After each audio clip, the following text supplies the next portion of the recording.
Pixie. Oh, dude, we had that conversation in one of the random Discords I'm in, the bear versus the man thing, and someone was like, dude was like shrieking about how feminism poisoned brains, and that's why women would pick the bear. And he was like, oh, listen, I agree that they're probably wrong, but he was like, it's completely irrational. And I was like, it's rational, it's just wrong. Fair. Oh, there we are. Okay, can you hear us now, Pixie? Yes. Okay, beautiful. I'm going to introduce the topic. I'll say hi to my audience. Then I'll toss it to you guys for opening statements. Please be brief, and we'll just get into it. Any questions before we go live? Nope. Okay, excellent. And with that, let me hit the button.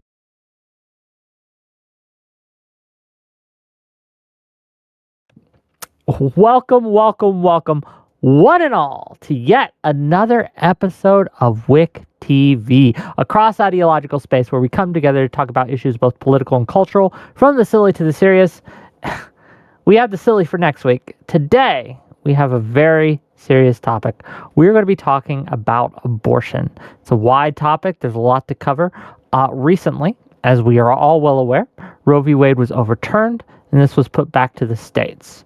Was that a good call? What is the correct call? Are the states protecting women's rights? Should abortion be an actual protected right in the United States? Why or why not? We'll get to it. There's lots to go over. But first, I want to let everyone know that I do get a check from Progressive Victory. So does Pixie. No one else here does, though. So we're all good. And with that disclosure out of the way, let's begin. Let's start with Jebtan. Go ahead. What do you think? Yeah, so I mean, from the legal point of view, since I don't know that my individual morals matter that much in the form of a debate, but I think Roe v. Wade being overturned was a good thing. I think it should be left up to the states. I don't think Roe v. Wade was particularly well argued, as Ruth Bader Ginsburg even admitted. You know, one of its firmest proponents also said it was only a matter of time before it got overturned. If you want the federal government to have rule over that, you need to legislate it, and there's a reason why we haven't been able to, which is that there's not major support to do so. So I think that it should be left up to the states. My personal legal standpoint on it is anywhere from 8 to 10 week makes sense. Gives 90 to 93% of abortions, depending on where you look, happen before that time. And it falls in line with what the majority of the population believes is worth protecting. Okay, thanks for that. We'll get into it, I'm sure. Rashad, go ahead. I firmly believe that the overturning of Roe v. Wade is not in line with what Americans want. I think that the losses Republicans have taken in elections is evidence enough alone of that. I think that the right decision would have been to enshrine into federal law women's rights to their bodies, and I think that was the best choice, and I think that we'll start to see how much people actually cared about that issue in the upcoming elections. I think it'll affect the presidency very much, so that's my take for now. Yeah, we'll get into it as we go. Thanks for being here. Really appreciate you. Next up, Lactoid. What do you got? Yeah, so a while ago, back in 1973, there was a really bad case called Roe versus Wade that happened. And the reason why it's a bad case is not necessarily because of the fact that it dealt with abortion. The reason why it was a bad case is because it was politically motivated, and it was pulled out of the ass of the people who drafted the opinion. It was a weak case the day it was ruled. A lot of people on the left even acknowledged that, which is why a lot of people on the left, including Bernie Sanders, had pushed for codifying abortion access into federal law. Later, Roe was kind of taken down a notch by Planned Parenthood versus Casey, which allowed states to regulate abortion. As long as they didn't pose an undue burden, whatever that meant. There was, they invented a whole new test to start applying. And then Dobbs happened, in which Alito correctly analyzed the history of abortion in America and determined that Roe and Casey were wrongly decided, which they absolutely were. So now we have it as it was, which is that it's up to the states. I think abortion is a particularly difficult ethical issue. I think it makes sense to leave it up to the states right now. And yeah. Okay, yeah. Well, I'm sure we'll get into it as we go. There's lots of strings to pull here. But last but certainly not least, Pixie, what you got? Basically, When it comes to the topic of Roe v. Wade, I think the overturning of it was a disaster for this nation. I think just like from a moral, like ethical principle point of view, the idea that, oh no, we should leave it up to the states makes little to no sense to me, especially in the context of should the state really have a say in your bodily autonomy? Don't we all have rights regardless, or, that go above the state when it comes to our right to ourselves and our body, essentially? I think that we should definitely codify Roe into law. I'm not disagreeing with that part.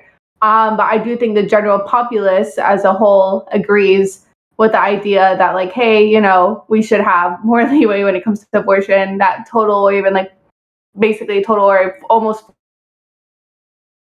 full partial abortion bans are way out there, not what the general populace wants. And we've seen that again as a reaction to the supposed red wave that was supposed to happen, as well as other like local legislative elections. So that's where I currently stand. Those are my opinions, my thoughts. We'll get into it as we go. Thanks for being here. I really appreciate it. So let's talk about it. It has been overturned, whether we like it or not, and it has been kicked back to the states. Many states have been, I think, pretty reasonable about it. They've put it up to the constituents of the state, whether or not it should be codified into their constitution, etc. But then we have some outliers, and hopefully Jeb Tan will be back. Jeb, you okay? We good? I scared him. Yeah, I messaged you. I was just trying to fix my webcam because my Discord wasn't I can picking it see up it now. after I changed my settings. Good. Great. This is wonderful for my We're good production. I love it. No, it's fine. Hopefully it's good now. Okay, great. To the topic. The states, some have been pretty reasonable about it, kicking it to the constituents who have been able to, for the most part, talk about codifying it into law. But then we have some outliers states. So to Jeb Tan and Lactoid, the first question's for you. Given the fact that we have seen some pretty horrendous laws, in my opinion, personal opinion here, in Texas and Alabama, for example, making counting IVF as children, like in vitro fertilization eggs as children. Do you worry that maybe the federal government needs to step in some of these extreme cases? What do you think? Lactoid may have a different opinion, but no, not really. I think that you are kicking it to the people by putting it to the states. Obviously, right now you're going to see the snapshot image of what state governments want right now. And like the Democrats said, apparently this has been fueling a crazy blue wave, and all the states are going to flip blue, and they're going to that'll make them change their state laws to what the blue people want. But I don't think it'll happen that severely. But yeah, certainly I expect those state laws to change as different people come in and get elected, just like all state laws change. Roe v. Wade being in existence for the last 40 years has been the reason why that evolution hasn't been allowed to happen over the past 40 years. State laws haven't had the right to change with public opinion over the past 40, 50 years because Roe v. Wade has kept them from being able to legislate it basically at all. So any snapshot issue that we're having because of overturning Roe v. Wade is due to the restriction on state law imposed by Roe v. Wade. If the states were allowed to set these laws 40 years ago, maybe they'd have changed by now, but they haven't been challenged yet. So What do you think, Lactoid? So the reason why a lot of these laws are seen as bad, I suppose, is because oftentimes they're old laws. Following the 14th Amendment, a lot of these anti-abortion laws were put into place. All or most. I don't remember if there was one state that partially allowed it, but basically all of America was unified on the issue of abortion before Roe versus Wade, in that it was illegal everywhere, right? It was banned by the same people who wrote the 14th Amendment and ratified it. That people also went on to ban abortion in the late 1800s. So a lot of the laws are old. The Alabama IVF case was correctly decided given what the law is in Alabama, but that case also is misrepresented a lot, to the point where even pro-choice people might actually be in favor of like that particular ruling, because it was like somebody walked into a freezer where they weren't supposed to be and destroyed somebody else's embryos that they were going to be using for IVF. So it wasn't like somebody destroying their own embryos or whatever. So I mean, that particular case, people misrepresent. But I think that if you want different laws, the onus is on you to make new laws, which have been happening, right? I mean, you have Ohio, for example, and many other states adding this into their constitution. And that's the process, right? You don't rely on a shitty case to enforce your rules here. You rely on the process. Okay. Replies, my Rashad and Pixie. Go ahead. I think there's a couple of things to break down here. I think saying like, oh no, now it's going to be up to like essentially like legislative freedom. They haven't had the freedom before, blah, blah, blah. Now that's going to happen. I don't think that's necessarily true or the case.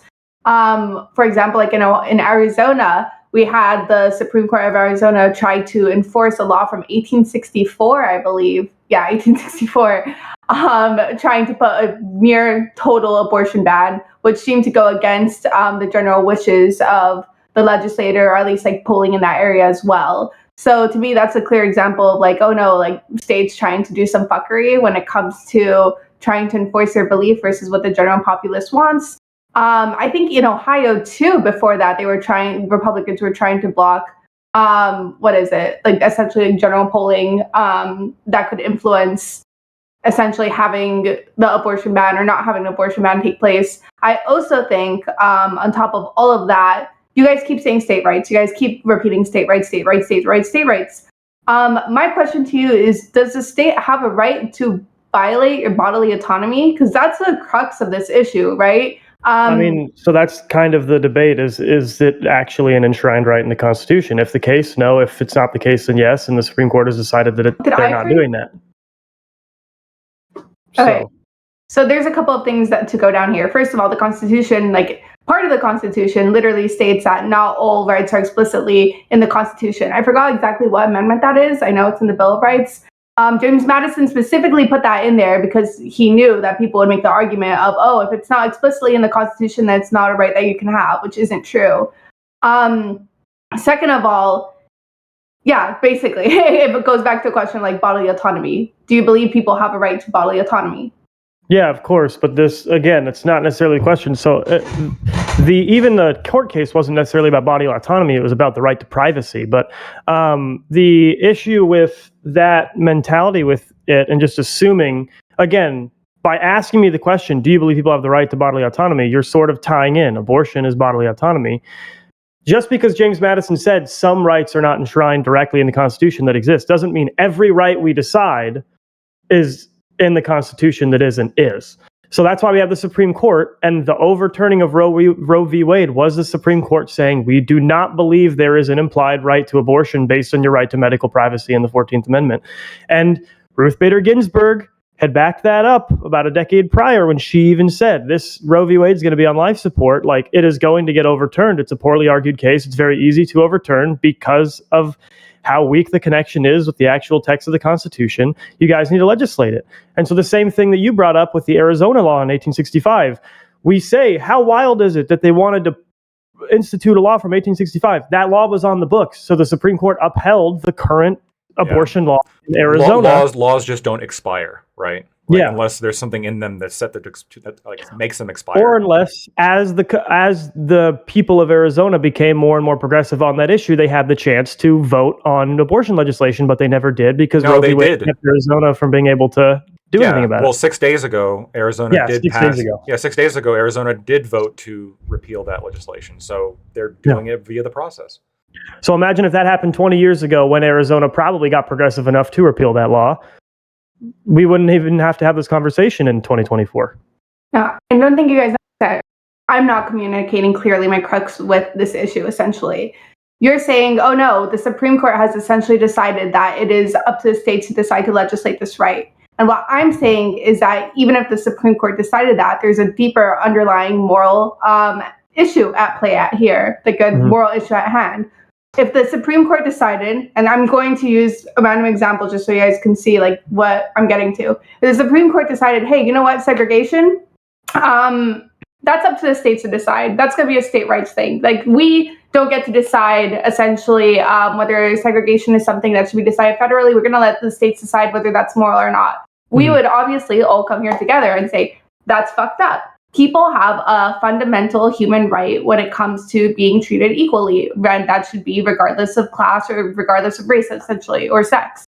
So if we can agree on this basic fundamental idea that there are certain rights that a human being should have, regardless of what state they are in, then it doesn't matter essentially if the Supreme Court decides that it should be federal or state. I'm asking you guys from a moral standpoint, from the moral issue. Do you guys believe in the right to bodily autonomy? If you're asking strictly morally, yes, absolutely. I believe in the right to bodily autonomy for both the woman and the prospective child. So I don't think that at every point in a pregnancy, you are only violating the woman's bodily autonomy when you're making legislation about abortion. I think by not offering certain protections at least certain points in pregnancy, which 90% of the country agrees with me on, you are also violating bodily autonomy of a child. It just depends on which. At what point are you? So just legally speaking, real quick, I see the super likes. I'll get to them at the top of the hour. Sorry, I got to make a little money, right? I see the memberships. Thanks for the memberships. That's great. We're gonna pass the ball back to Lactoid, but then I want to get Rashad in here as well, but I want to give Pixie a chance to respond to this as well. So pass the ball to Lactoid, and we'll continue on. Go ahead. Yeah. So legally speaking, constitutionally speaking, legally speaking, there's not really this concept of bodily autonomy. There is this concept of privacy that's kind of strangely applied sometimes, like in Griswold, for example, why birth control is private, but for some reason fentanyl isn't. It's very inconsistent. The same people that drafted the 14th Amendment, again, like the abortion, you mentioned 1864. I mean, this is the same people who later on were ratifying the 14th Amendment, right? So the same people banning abortion were also the ones drafting the amendment that created the right to privacy, arguably, right? Without the 14th Amendment, you don't get the right to privacy. And these people were against abortion. So I don't think it's reasonable to assume that the people who were putting in the right to privacy thought that abortion would be included within that right. My personal moral philosophy, it gets a little bit difficult, right? I think that where it becomes a person is a kind of a difficult argument, a difficult question. I don't really know exactly. I'm thinking probably maybe 8 to 12 weeks personally.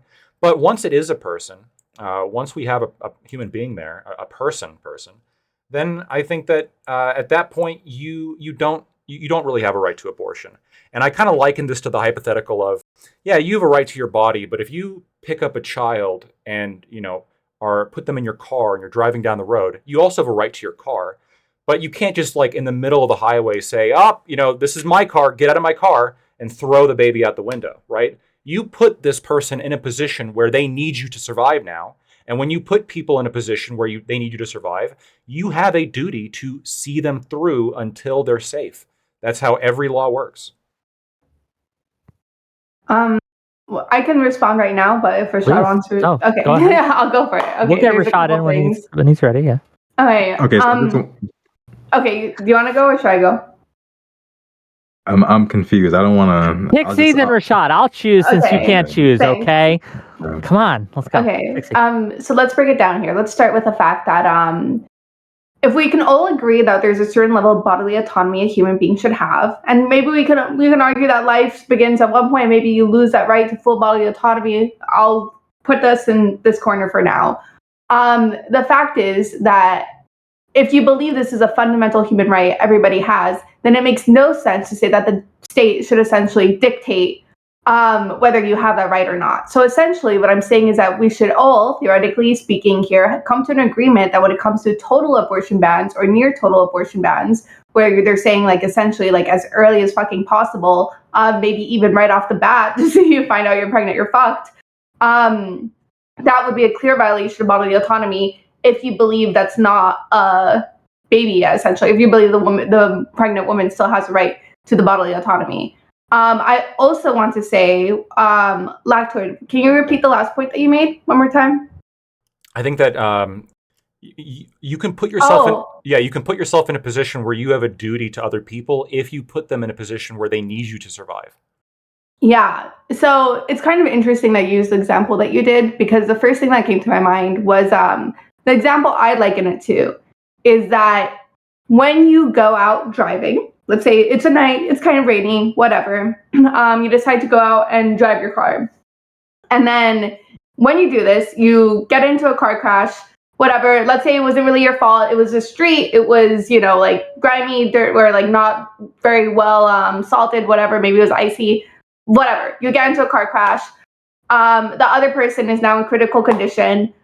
Is the government legally allowed to enforce you to essentially give up your organs or give up some of your blood or essentially connect you to this person that you got into a car crash with for the next 9 months or even longer? Is the government even allowed to potentially alter your body, for the rest of your livelihood because of this unfortunate accident? So right now, that's I would doubt it. I don't think that the government would be able to do that legally. But should they? Yes, I think they should be able to. I think that if you cause an accident, right, so there's going to be comparison of fault, and obviously this happens for every accident. And if you cause an accident, if you hit somebody and now they need a kidney or now they need to be hooked up to you for a certain amount of time, you cause them to be in this position, I think you should. I think you should have an obligation to give them your kidney or to hook them up to you because you are the one that put them in that position. Yeah, what do you think, Jib Tan? Same question. It's a really interesting bullet to bite. I'd have to really, that's one I would probably have to think about a little bit longer than just like instantaneously on the panel. But for me, I don't like the connection at all because she's trying to sort of do an analogy, but then also take one literal part of the analogy and make it true. The issue with that being the woman was the one who put the child in her body. Just like the woman was the one who put the child in the car in Lactoid's analogy. It was her original decision that put the child in that position. Whereas in Pixie's analogy, it wasn't your original choice that attached your body to them in the first place. That's the whole point of the analogy, is we're making it not about the physical body. And she's trying to bridge it in this weird, like, sort of bastardized analogy way where it's half the exact same thing and then half an analogy, and it doesn't really fit. Well, the issue with this is the child needs to be attached to your body because you attached the child to your body. I think, what is it? I gotta answer my door. Someone's ringing my door.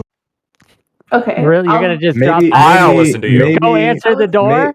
Look, you have a that was a Chad move, by the way. You put yourself on my panel. You cannot abort yourself from my panel. Okay, you cannot. We're making a rule right now. That's illegal. Okay, but it seems like abortions don't have to be. Not abort.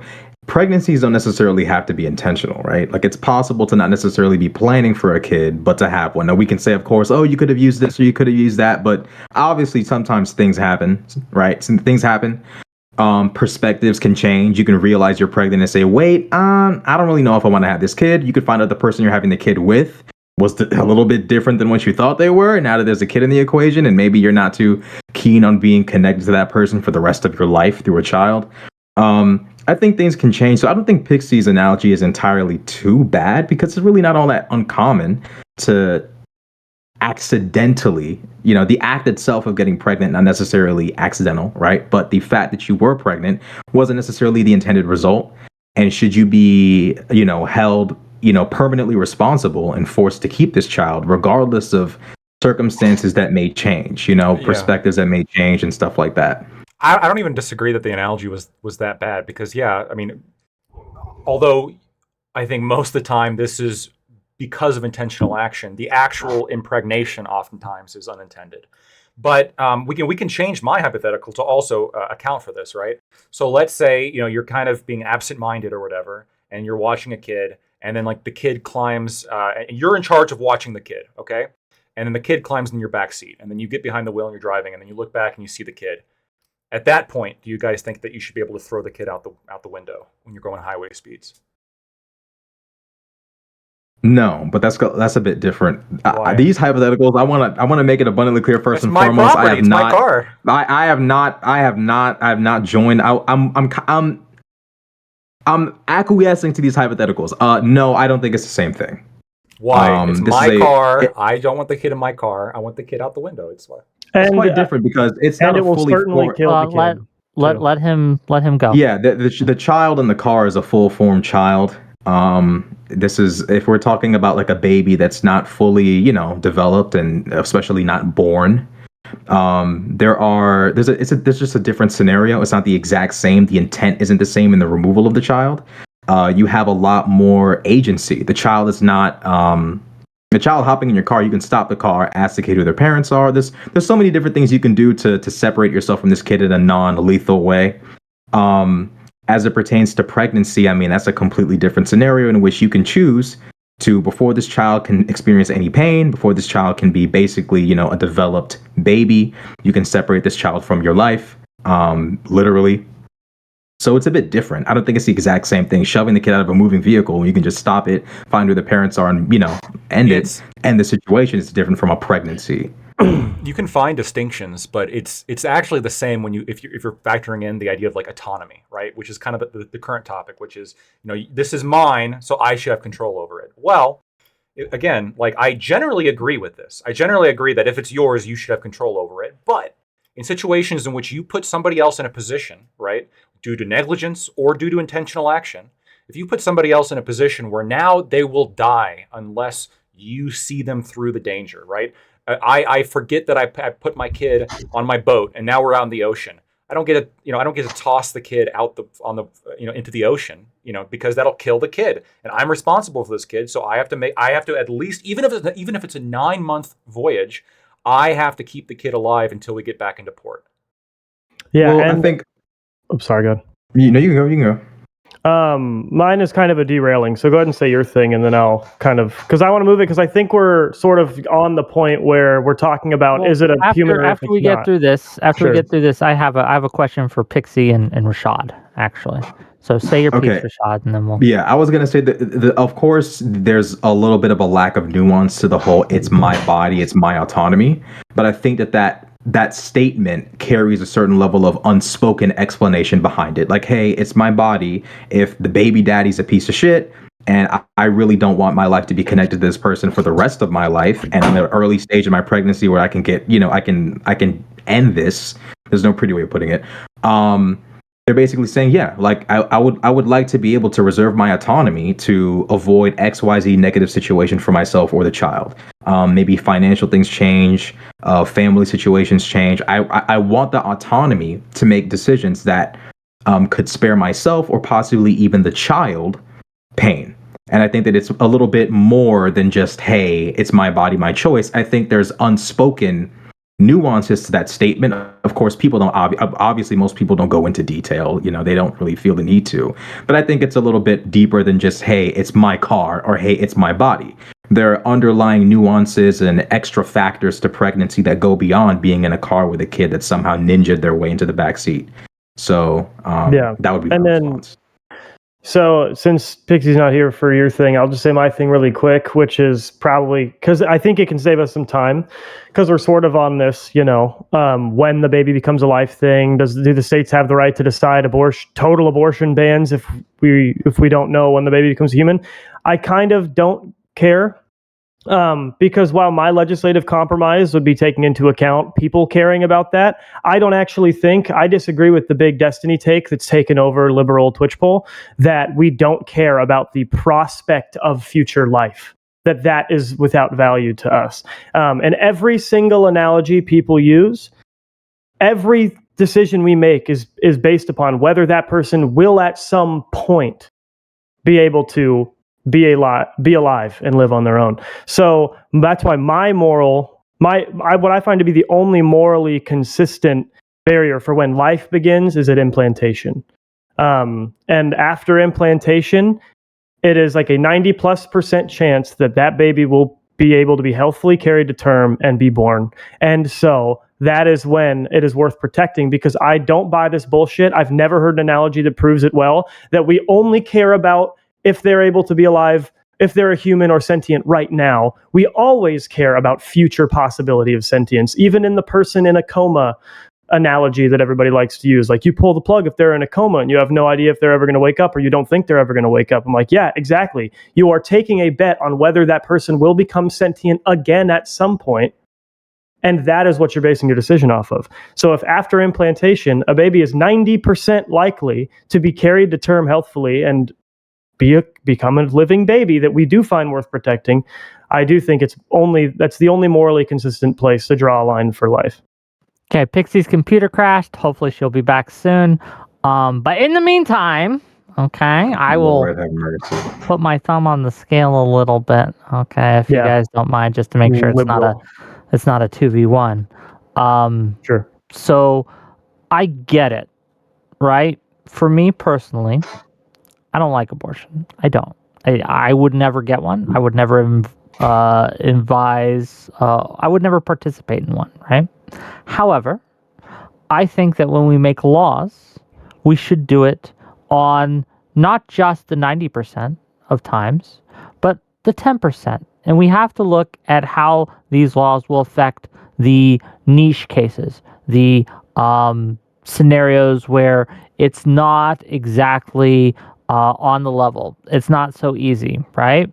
And when we talk about things like rape, when we talk about things like incest, when we talk about things like that aren't pretty topics but do happen, Sure. and pregnancy is involved, I do think having laws, and federal laws at that, to enshrine these rights are important, because even though in 90% of the cases it's not going to be needed, in those 10% of the cases where it is needed, it's important that the doctor not worry whether or not he's going to go to jail, because there's a time limit on these things. If I may finish. I agree.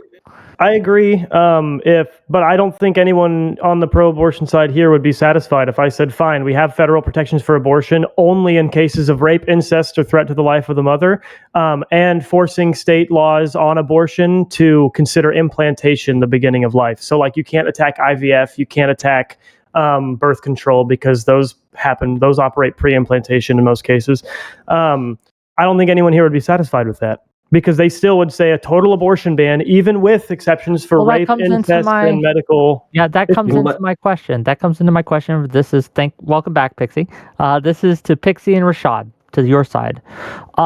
Is there any scenario that you can imagine where you think that an abortion should be illegal?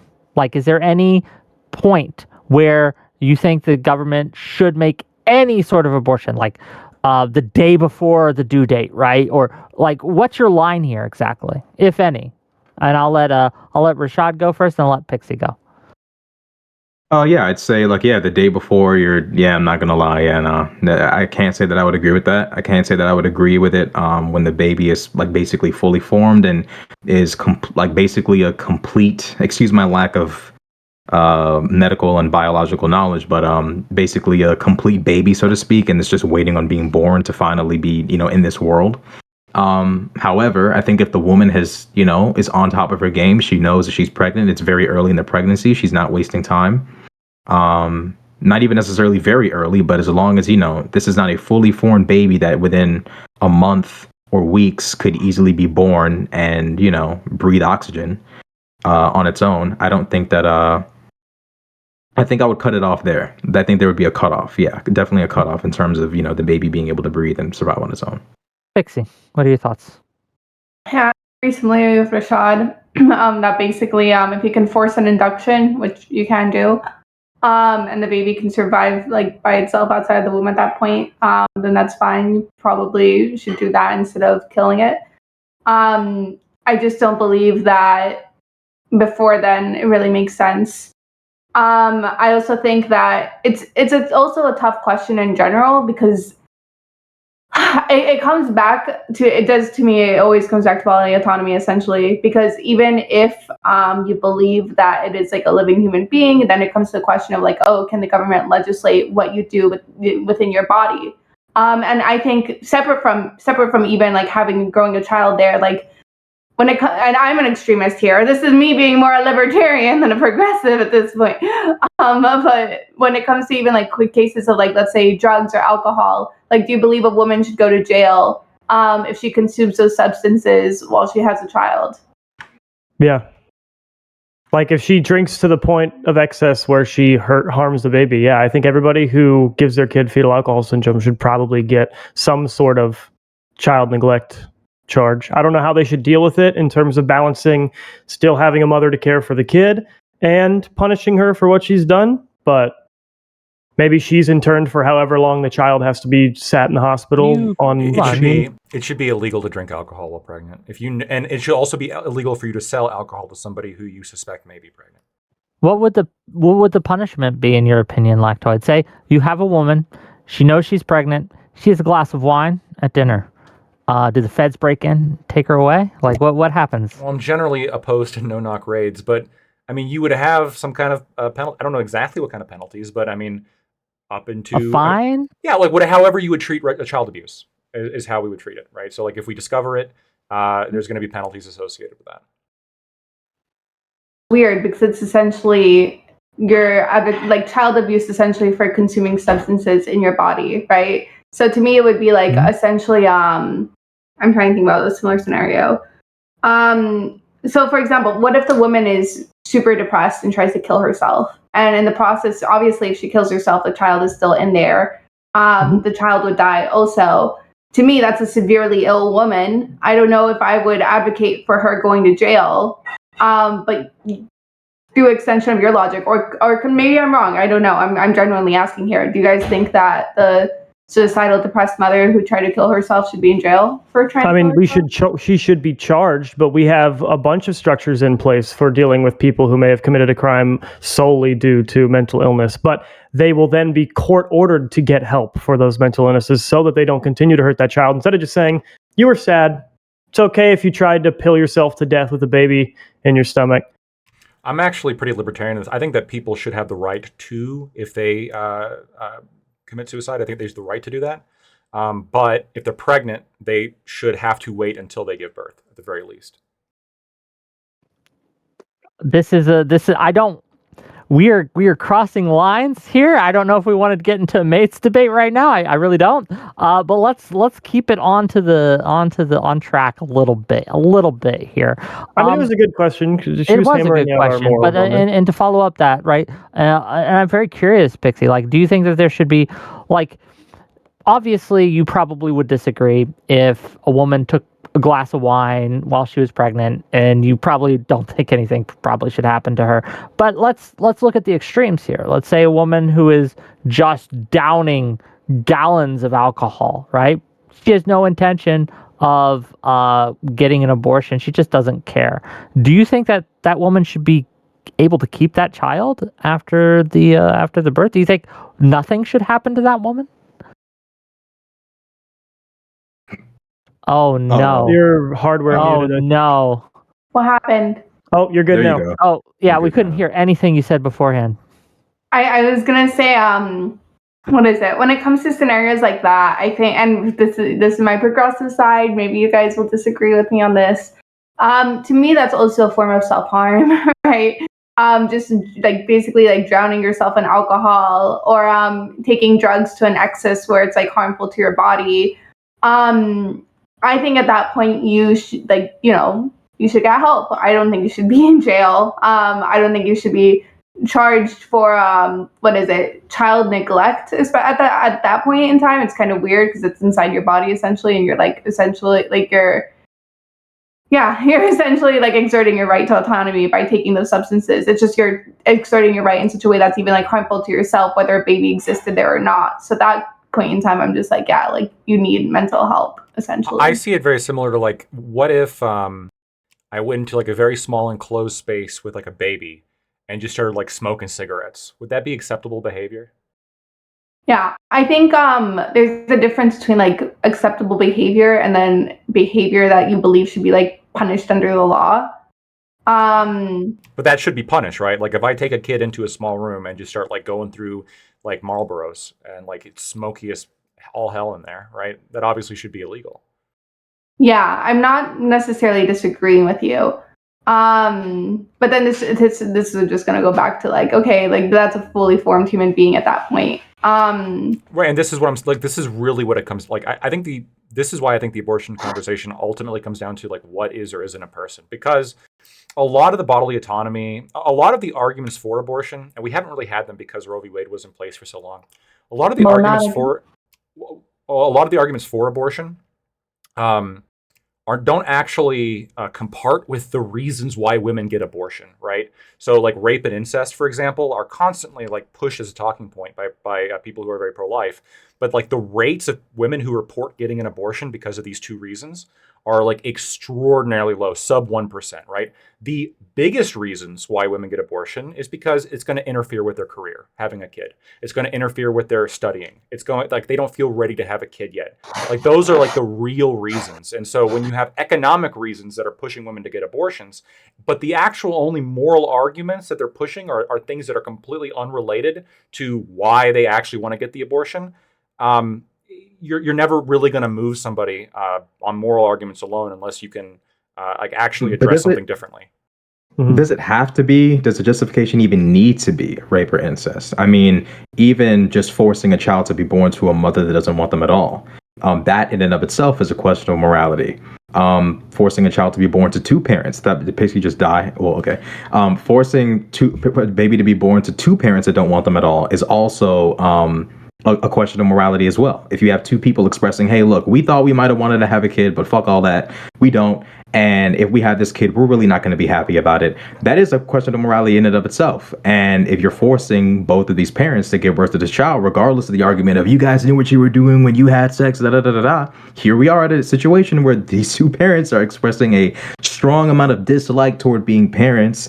And you have, society saying, because this isn't rape or this isn't incest or whatever the case might be, you will have this baby. That's also a question of morality. Let me clarify what I mean. What I mean by this is saying that like the bodily autonomy argument, if we invented a way to like remove an embryo and to grow it separately and then to give it back to the mother at the end when it's a fully formed baby, this would be an unacceptable, because the bodily autonomy argument doesn't work anymore. But this would still be an unacceptable alternative to most women who get abortions, because they're not getting abortion because they're concerned with bodily autonomy. They're getting an abortion because they want to keep their careers and they want to like go to school. These are the reasons why. So I think bodily autonomy is a little bit like of a red herring. When you're talking about like, well, what about kids whose parents hate them? Like we don't want to bring kids up in like a bad life. This is like really concerning argument because it justifies infanticide, just straight up, right? Like orphans have a bad life, so why not we just, instead of an orphanage, have like, death chambers? Yep. I'm not okay with this alternative. These two things aren't exactly the same, right? Here you have a child that's already been born, is gonna feel pain if killed, right? But on the alternative, you can make it painless, right? On the alternative, we have a fetus that's not going to experience any pain. It's a completely different scenario from taking a child that's been born and could be protected, possibly given to someone that wants them, right? I mean, it's just a different scenario. I mean, I would say these two things are exactly right now, and you can kill painlessly too. I mean, if you guys want to take these kids and raise them, by all means. Yeah, can I jump in? Because it seems like every single step we're going. I'm just saying, you guys could theoretically take these kids. The people that are arguing they should be born no matter what, you could take them if you want them. I'm just saying that to force these kids to be born to parents that do not want them, when you have a different alternative, especially early on, I mean, I'm just saying, like, it doesn't seem that extreme in the beginning. Of course, the child already being born is a different level of, I would say, a moral conundrum. Ultimately, the question is one of development, and that's what I'm trying to get at. Yes, that's what I'm trying to say. Every single detour we take, go ahead. Every single detour we take is just coming back to the same thing, which is, when do we find that a person is a person? And in my case, what I would actually challenge all of you on is, do we even actually historically care about if something is currently sentient? Or just like in all the 30 million analogies both sides use for abortion, do we always and consistently try to our best to protect the almost sure possibility of future consciousness, which in almost every single case we do. We don't pull the plug on people we know are going to wake up in 2 weeks. Like, we do this consistently. We don't care if someone's sentient now. We care as they are going to be sentient ever. If we can almost guarantee sentience at any point. Not true. I'm sorry. But oh, what a bad time to cut out. No, Pixie.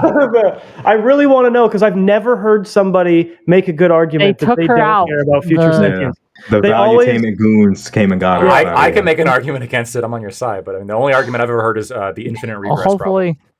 So what's explain that one to me, because if I haven't heard it, I don't know. I don't know if I've heard it by the title. Right. Well, infinite regress. So there was a Catholic priest. I don't know if it's an urban legend or if it's real, but like a long time ago, argued that a woman is like, for however many children a woman could have but doesn't have, she is morally responsible for that many murders. I mean, that one, no, because you don't have the sureness. So what part of my Yes, thing you is do. that if you can damn near guarantee that a healthy baby would come out of that every time, Not then every time, but most of the time. So you Not can most of the- guarantee no, a that's woman not who is based on sexually the- active, who is Yeah. trying to have a baby, right? Who is actively Sure. trying to get pregnant. Yeah. They are more likely, much more likely, to get pregnant than one who doesn't. And not so in the every fact of- individual sexual encounter. No, they're not. Not every single counter, but But when you that's the take infinite regress problem. behavior, but I'm expanding it. I'm extending it so it Well, then fits it's not better, what in I'm my arguing opinion. against. Well, Though. let me explain. Give me a second, okay? Sure. Pixie's back. Hopefully she'll save me from having to steal man. Pixie, hello again. You were very passionate and we were ready for it. Yeah, no, I'm okay. That's absolutely not true. If we're going to say that we care about every potential form of sentience, then we would essentially be trying to legislate against like people blowing out sperm, essentially, right? No, because see, any, again, you no, missed- no, no. you Let me missed finish. the- Let me No, finish. you're please. arguing against Let her finish. He's getting the you went same on for a core while. point Go wrong. ahead. It's going to be a waste of time. It's when we can she may be- guarantee at about 90% accuracy that it is going to happen. But we We've can never. guarantee a 90% accuracy. Yes, we There's can. a shit ton of people who have miscarriages. There's a shit ton of people who miscarry and don't even know because they don't 90% even of babies- realize. Well, let 90% her, of let her sexually- go without interrupting, please. Sure. Oh. Look at you in. It's Go just ahead, not the Pixie. same The response. point, no, it's not that. Okay, the point is, just because something can become something doesn't mean we should treat it as it is something. Okay, we don't look at a seed and say, well, we can make it a Same. tree, so therefore we should treat it the same as a tree. We We don't actually look at do in a some lot of batter. cases. Yeah. We don't look at a cake batter and we're like, oh, that's the same thing as a cake. We literally don't. That's not how we interact with physical reality of it.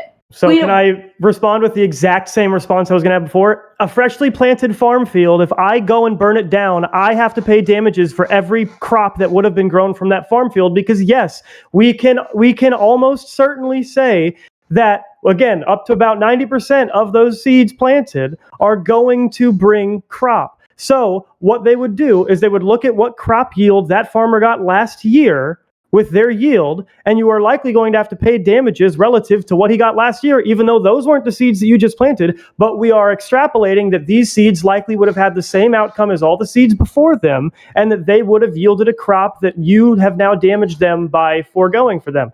Isn't there a difference? Isn't there a difference between you going out of your way to destroy someone else's shit and someone else destroying their own? Like No, someone because someone if having you their are own the child. if you are the seed, then it is your existence that is. It's more important that. Okay, we so what protect takes? it. Okay, so is that more important than the person holding that child? Is there? No, that's why I said no. That's why I said if there's a medical issue where the mom will die her kid, then you do what you always do, which is you balance the value of each life against the other and who is beholden to who. Okay, in the absence Usually of in a those- medical issue. No, then there's no right to life question because the woman will live. In the absence of any threat to the woman's life, does the baby's right to life take priority over the woman's choice to abort the child? In your opinion? Of course, yeah. Their right to convenience does not supersede somebody else's right to life. I think everybody would agree with that.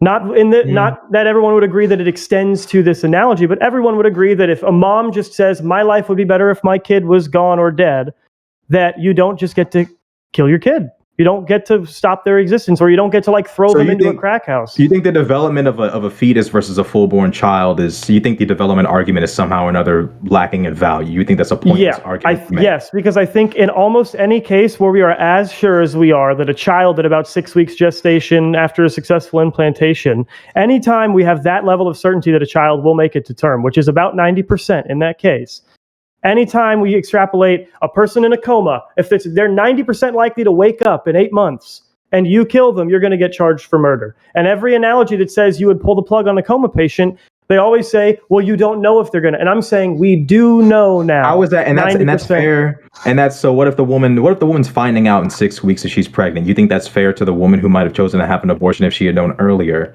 to basically say, well, it's a bit too late for you, so you're just going to carry this one to term, regardless of whether she wants that. Yeah, because even the implantation of the fetus is still an 80+% success rate. After the fetus successfully implants in the uterus, you have an 85+%. Can you send me these statistics? Yeah, I'm pretty sure it was. I've seen the rate of miscarriage go anywhere between 20 to 30% Yeah, that but is you're not known looking at of known successfully miscarriages. You're They're not even saying the amount of that women who don't includes even know miscarried in the non-successfully first Hold on, implanted instance. Pixie, fetuses. hold on, Pixie, your camera's not on right now, just FYI. Yes.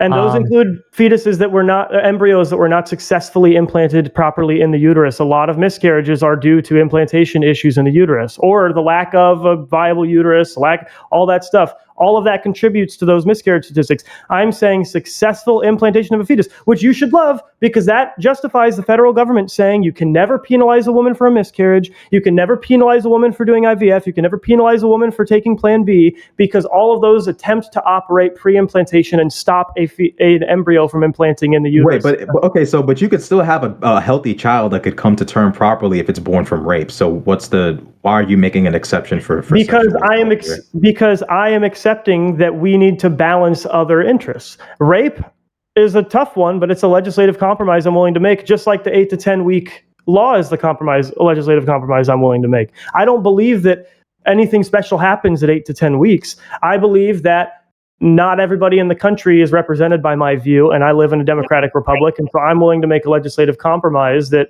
8 to 10 weeks is probably one of the better abortion laws for the country. If I was a governor in a state, that is probably what I would push for. Okay, but you're arguing that the viability of the child takes precedent. So why wouldn't it take precedent over sexual assault in a vacuum? Like let's say everybody agreed with you. You think it does?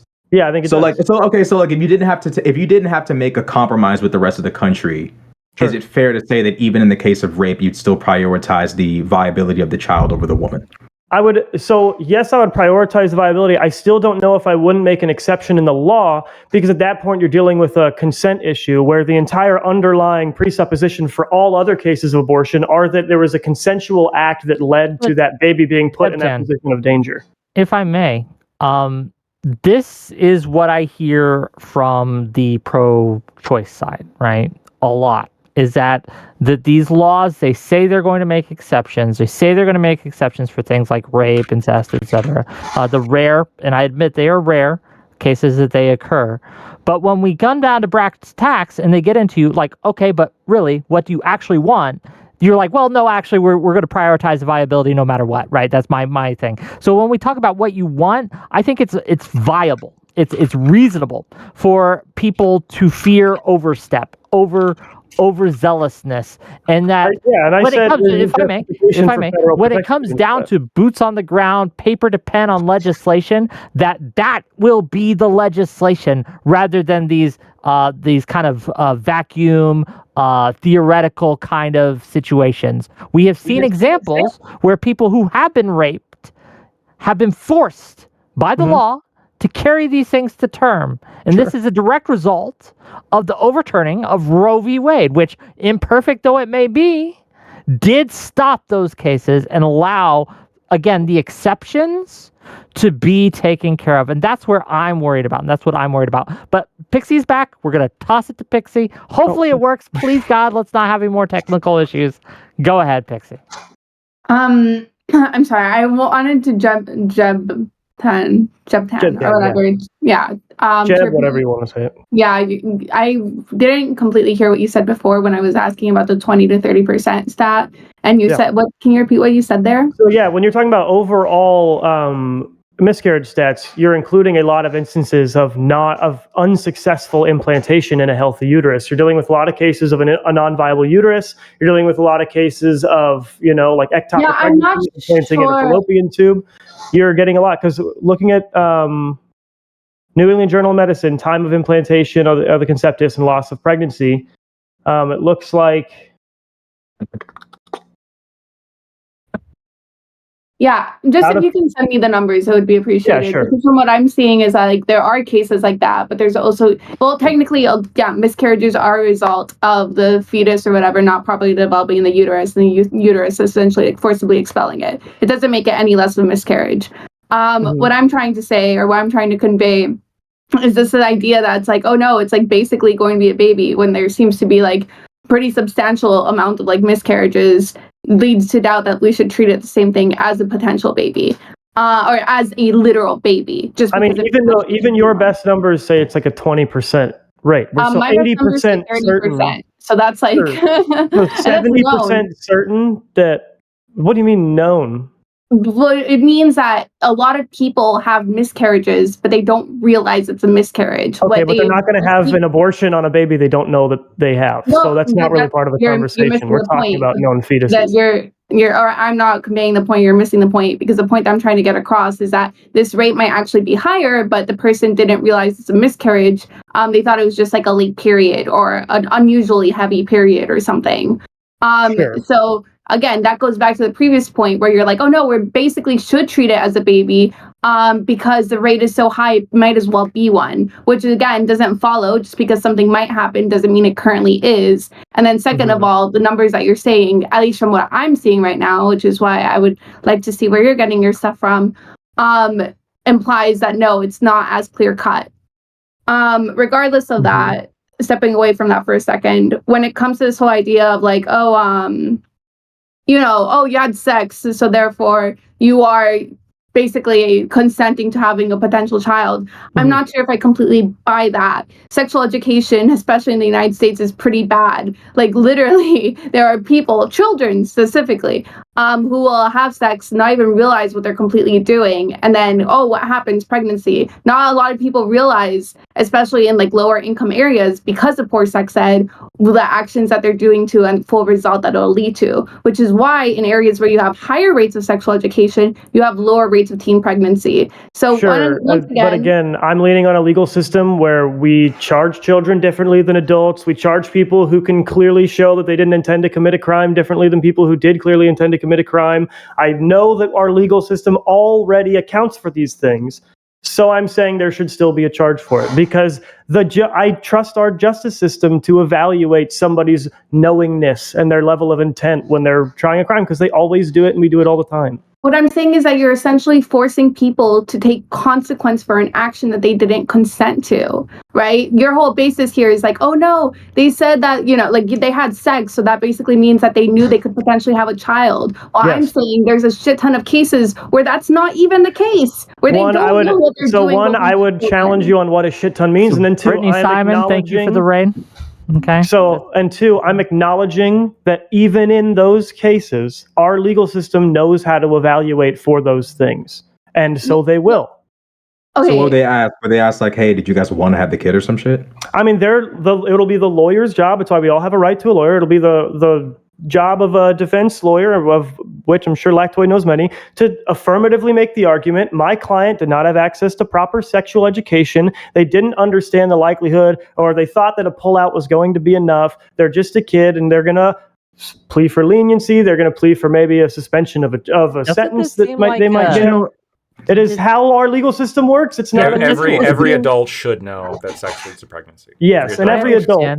But we're not just talking about, again, I understand you for the 90, 80%, whatever number you want to use, but we're talking about the outliers here. And I'm just imagining a scenario where you have children having to stand up before a court of law, risking, in some cases, years in prison, right? Because they had an abortion, or having to have a child that they weren't ready for when they didn't understand what was happening to them, and having them to rely on the fact that they can get a good lawyer just means that we're going to have two classes of people. We're going to have the rich who've always gotten abortions, always been able to take care of these things, always been able to not get under my system, all these consequences. And then you'll have the public defenders. No shade to public defenders. They do a lot of good work, but they're overworked, underpaid, just not a good option. They're going to be suffering the consequences. The people who can't afford the good lawyers. Yes, I do trust our justice system. I do. I recognize also that it has its flaws, and this is one of them. And I can't imagine a scenario where we're coming in and we're making a 13-year-old kid. So I'm getting increasingly frustrated with these paper tiger arguments, because if I said fine, we make exceptions for medical cases, rape cases, incest cases, and children cannot be penalized, both of these people would still disagree with it.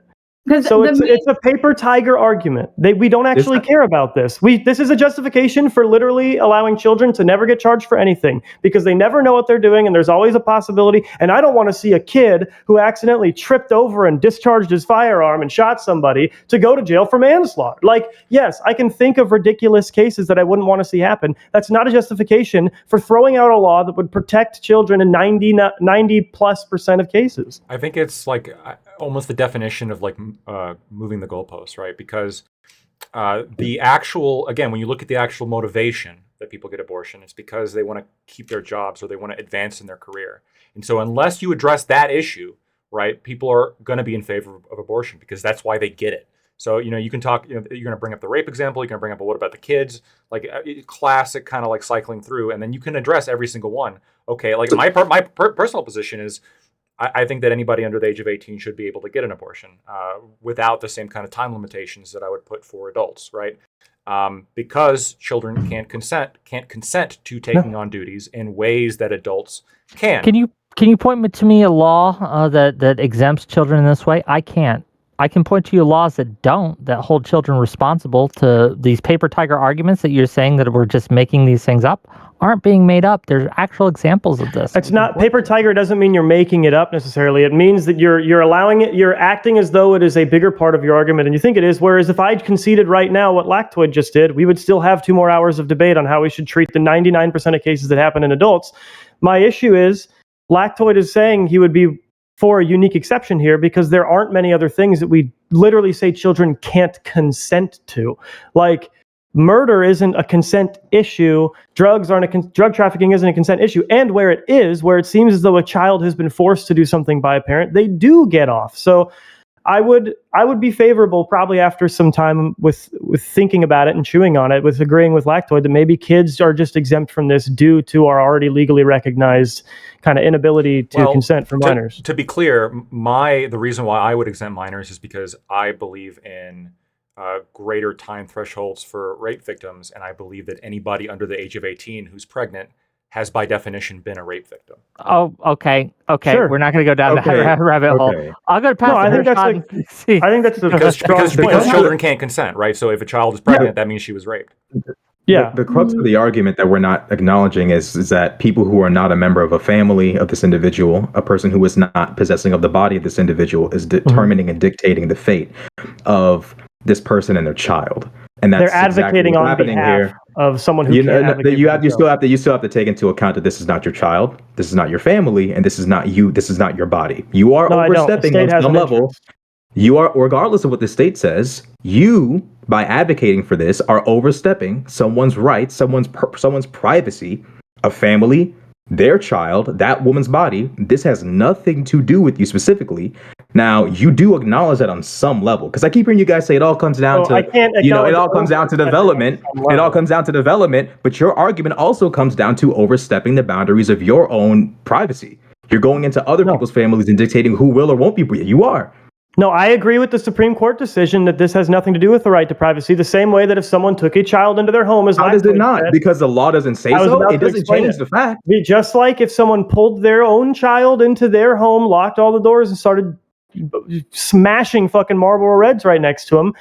Sure, I don't have the right to violate their privacy, but I still have the right to advocate for a child that isn't mine. The problem just like if there's someone that's not the exact same thing. You're unwilling to acknowledge that there's multiple aspects to an argument. You're trying to if I can just cut it off from right here and make your entire argument about this, it's an entire constellation of things that comes together to make up the argument. You're saying affirmatively, I am overstepping someone's right to privacy. I'm saying demonstrate that.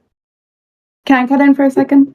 How does that require a demonstration if it's not your child, it's not you, and it's not your family? What more do I need to demonstrate? What laws are we only allowed to? It doesn't require a law for you to know. Does it require a law for you to know and understand it's not your child, it's not your family, and it's not your body? Is it something you can't acknowledge, yes or not? What do you mean? Why does that not matter? Because in the context, what does it mean in the law? Why does it require a law for you to accept and understand that's what you're doing? You're telling me I shouldn't advocate for strict abortion laws because it's not my kid. I'm asking you, what other laws should I not advocate for because they don't personally affect me? Should I not advocate for minimum wage? There's a context for why the privacy. There's a context for why the privacy matters more.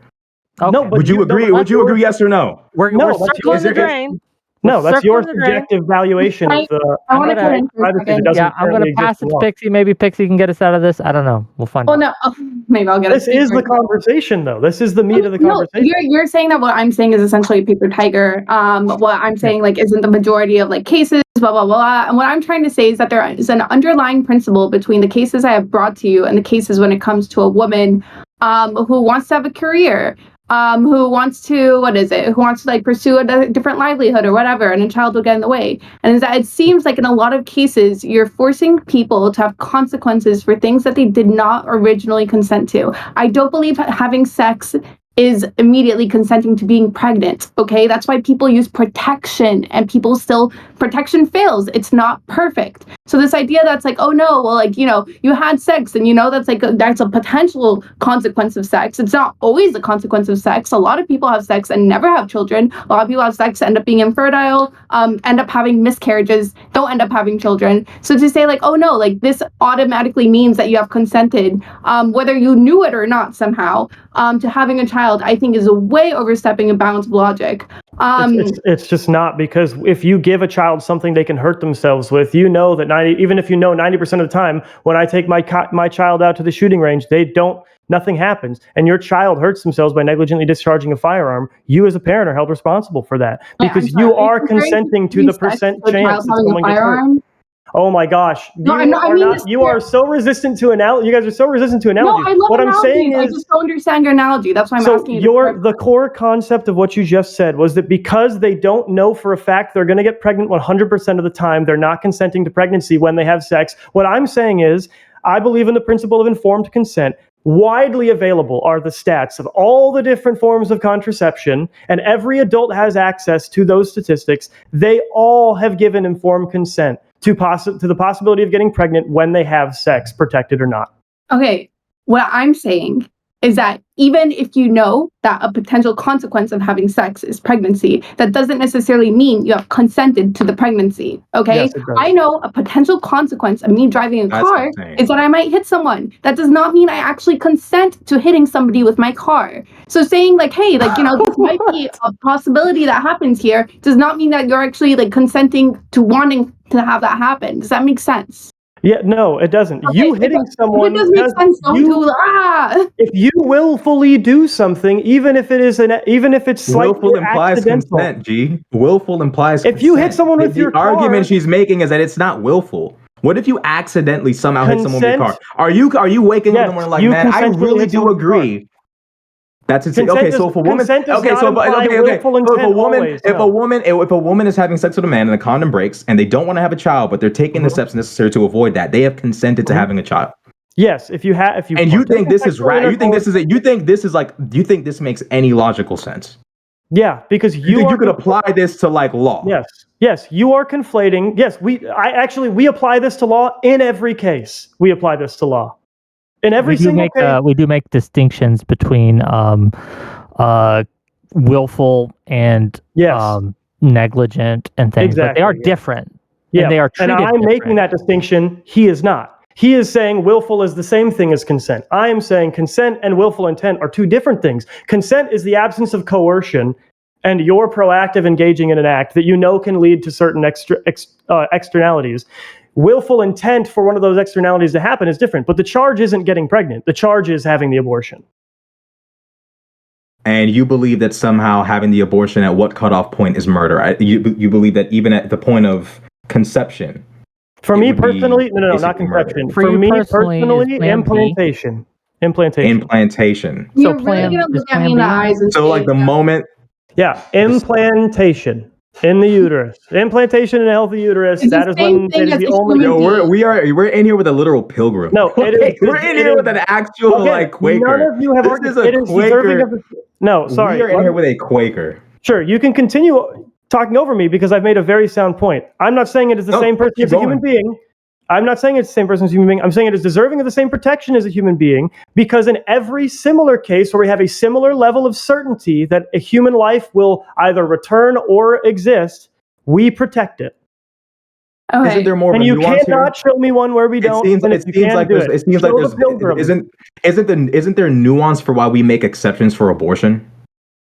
The nuance of the woman wanting the child. No, that is not. No. Do you think that shouldn't play any factor whether in somebody wants their child never bears any even slight impact on the nuance of an unborn child might be like the nuance of an unborn child at 6 weeks and an actual 8-year-old girl or Yeah. boy, you think there is no difference in there's no moral difference in someone saying, hey, this isn't even born yet, this baby won't even feel pain yet, I can kill this, let's call it what it I'll is, I can reiterate kill this. this, and I'll it's reiterate- morally different. The problem is you're trying to make it all the same. No, you're not. No, you're not listening to me. I'm not. No, you I are. never You said- literally are. Okay, so let me not explain how I'm not. But okay. Every time you come up with an example for why it's wrong, you bring up the idea of killing an actual kid or endangering an actual Because that's the developed only child. thing that will get you guys to understand it. You guys are refusing to give. No, things because you're forcing- trying to equate the two. You're trying to equate I'm the two. trying You're to trying make to it Every separate time the you interrupt nuances me, and the every differences time you interrupt to me, make it's a like you're point. killing a child. Every time you guys interrupt me and interrupt each other, you're killing a child. Sure, It's can pretty I much the same reiterate thing. what I've You're actually aborting said? a line of He is telling conversation me I like you're didn't doing say? now. You're aborting a line of conversation that might have led to everyone getting pregnant. Pixie, go ahead. Okay. Keep telling me what I argued that isn't at all what I argued. Well, okay, Jeb, the problem here is that you're saying, and correct me if I'm wrong, I'm trying to be truthful to your argument. If I'm You're allowed to. saying, we might as well treat it as a child because there's a 90% chance that it might be a child, even though we both have different stats on that. I'm saying So we should. I didn't say we should treat it exactly as a child. I said it deserves the same baseline protection of life as a child. That doesn't mean the charge is exactly the same. That doesn't mean the morality of it is exactly the same, but that they both meet that baseline stance for protected life. That is it. So no, I'm not saying it's exactly the same or that we should charge it exactly the same, but there should be a charge because it is still a life that is worth protecting. Okay, essentially, when you're saying like, the baseline protection, I think that's where it comes to the basic disagreement or the most vital disagreement. Because what I'm saying is that to me, I would not say that classifies as baseline protection. to me, to have a baseline protection of how we should treat all human beings would imply like some level of essentially like, consciousness, essentially. It doesn't, because if someone is completely unable to respond in the hospital, but you know for a fact, even 70%, I'll give you the best possible number that I've not seen anywhere. I will give you your 70%. You know, this person is 70% likely to wake up in 8 months, and you kill them, you shoot them in their hospital bed, you will go to jail even though they are not currently conscious. The difference between these two examples is one has already exhibited consciousness. No, right? not at all, because you can shoot a dead body. Wait, let me finish, please. A person who ends up going to the hospital or whatever has previously, as you can see in their past 70 years or whatever of life, has shown to be able to be fully capable of consciousness. When we Why are does that matter? Because I would say that life or our understanding of what human being is intrinsically tied to active consciousness or proof of consciousness. Exactly, right? So how sure we are that they will be conscious when they wake up is what sure matters. they are that they will be conscious. It's that they have already established the consciousness. Yes, so why does that matter when they are not conscious anymore, right? Why does that matter? Because if you shoot a dead body, you're not killing anything. No, I'm super understanding what you're saying. There's a difference between somebody who has established consciousness, loses it, and then regains it, right? Why? Or there's a possibility of regaining. Keyword regaining. Why? Versus somebody, or I guess not even somebody, because I wouldn't consider somebody, something that never got consciousness to begin with. Lactoid, I'm gonna basically go down the exact same line that you are. It's not just the fact that it could have consciousness in the future. It's also the fact that it already has. So this is the question. You can't split it off to what it the question he's asking. It's also the fact of what it did have. The question, the question that he's asking is the definition that was just given by Pixie, like active consciousness. That doesn't actually apply to past consciousness. Why does past consciousness matter whatsoever? You're just asserting it, right? Mm-hmm. What Jebtan's saying is that, like, sure, we can talk about active consciousness potentially or future consciousness, right? Because, we value the thing that's happening now, and like we want to ensure that this thing that we value could happen in the future. But if it's already happened in the past, why is that valuable whatsoever? Because proof of past consciousness is basically proof of humanity. It's basically proof of being a human being. Wait. Hold on, real quick. I want to stick on this. Proof of past consciousness is proof of humanity? What does that mean?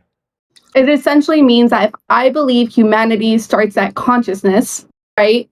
Anything before then is not really human to me. I don't really consider it the same moral weight as I would consider a human being. So you have to have a level of consciousness, or the consciousness must begin for me to be like, okay, that is a human life worth. Let me do some quick hits. Yeah, so Real quick, at most you could prove past humanity then. That doesn't get us to active humanity if they're not conscious now.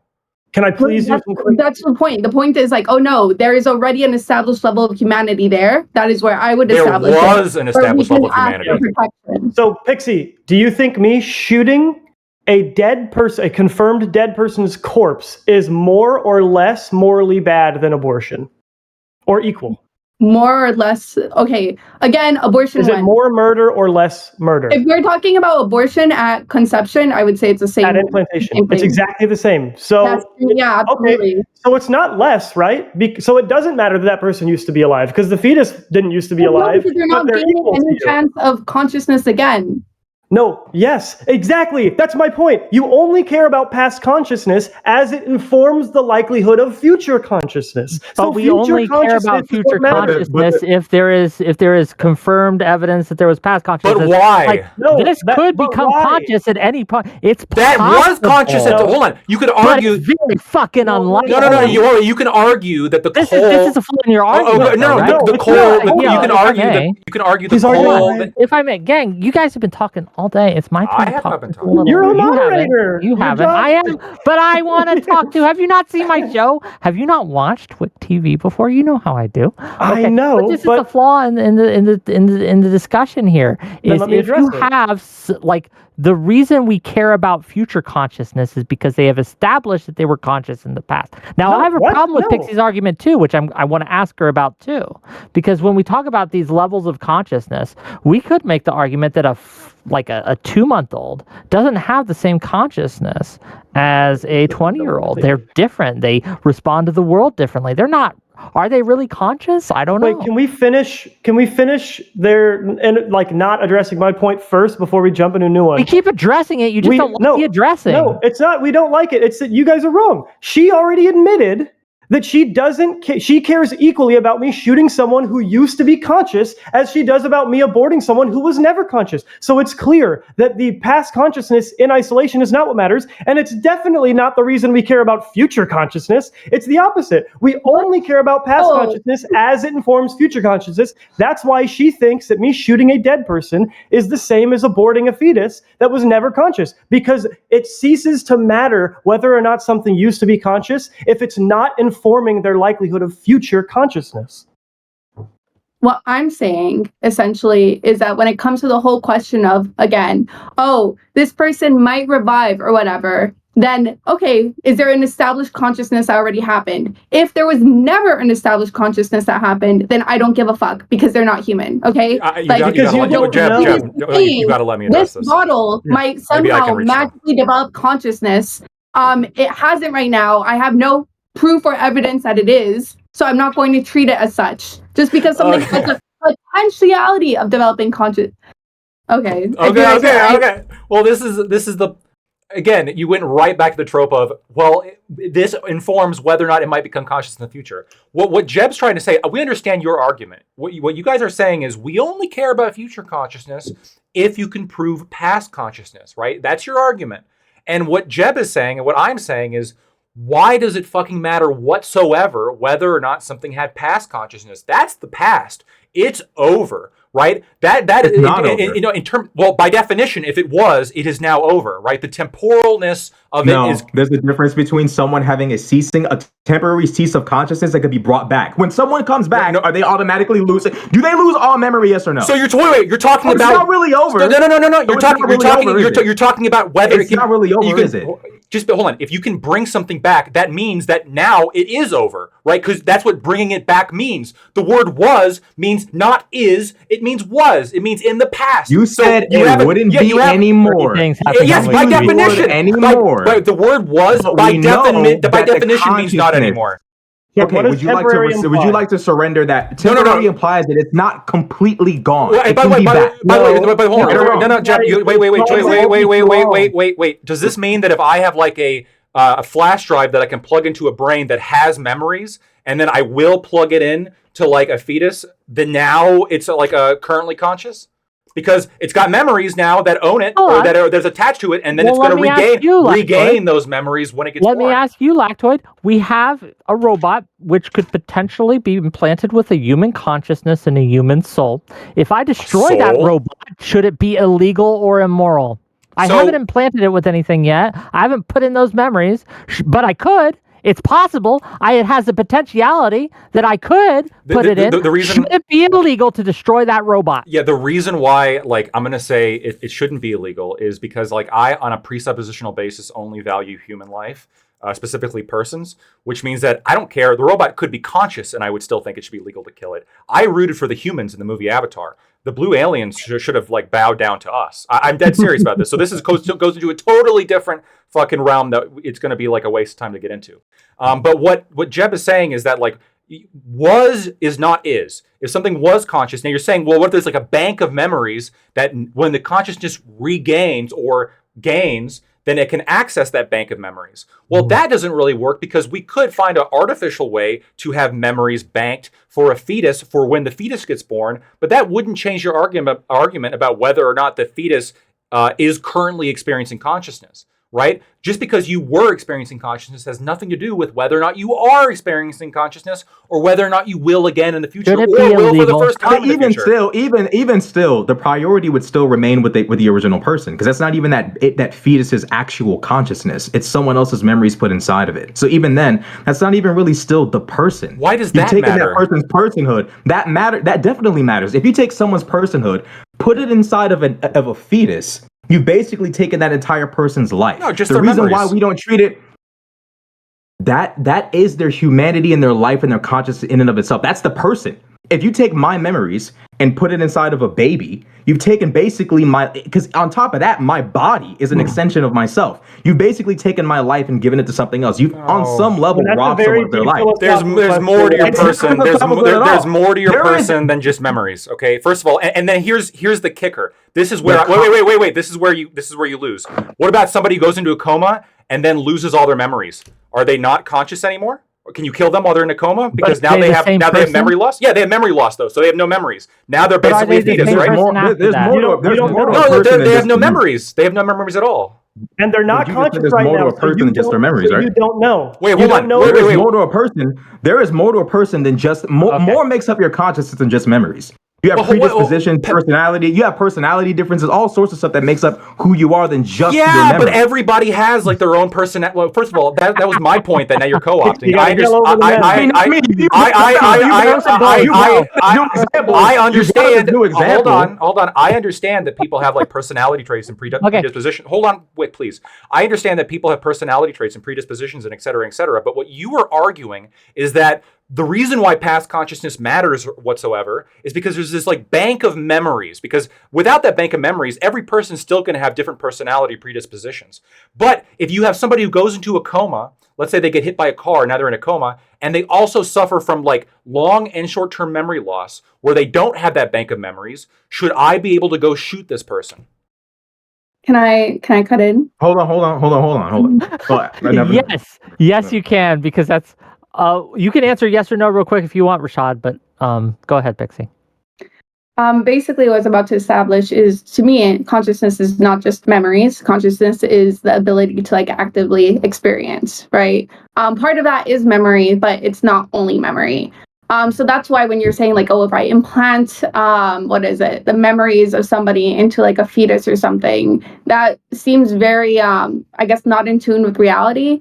My first instinct was like, well, if you're basically implanting consciousness, then yeah, like there's actually a moral argument there.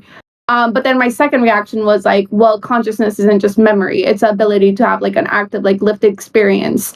So the best way I'm going to communicate to you guys about why past consciousness matters is because I'm gonna bring it back to the cake analogy. Let's say I define a cake when, or maybe bread. I'll use bread because I know more about bread. When the yeast rises, okay? And anything before that is not really bread. It's just like, it's cooking. It's like, it's still like yeast or whatever, but it's not, the yeast has not risen yet. So to me, it is not bread. So before that, I would not consider it bread. So that's why it for me matters. Because if I'm going to define humanity or what a human person is, a human being is, having some level of consciousness is it. Anything before that is just cells to me. It doesn't really speak to the human existence or experience. Let me address the bread comparison real quick. If I if I eat a piece of bread, okay, I can agree with you. Like, it's bread.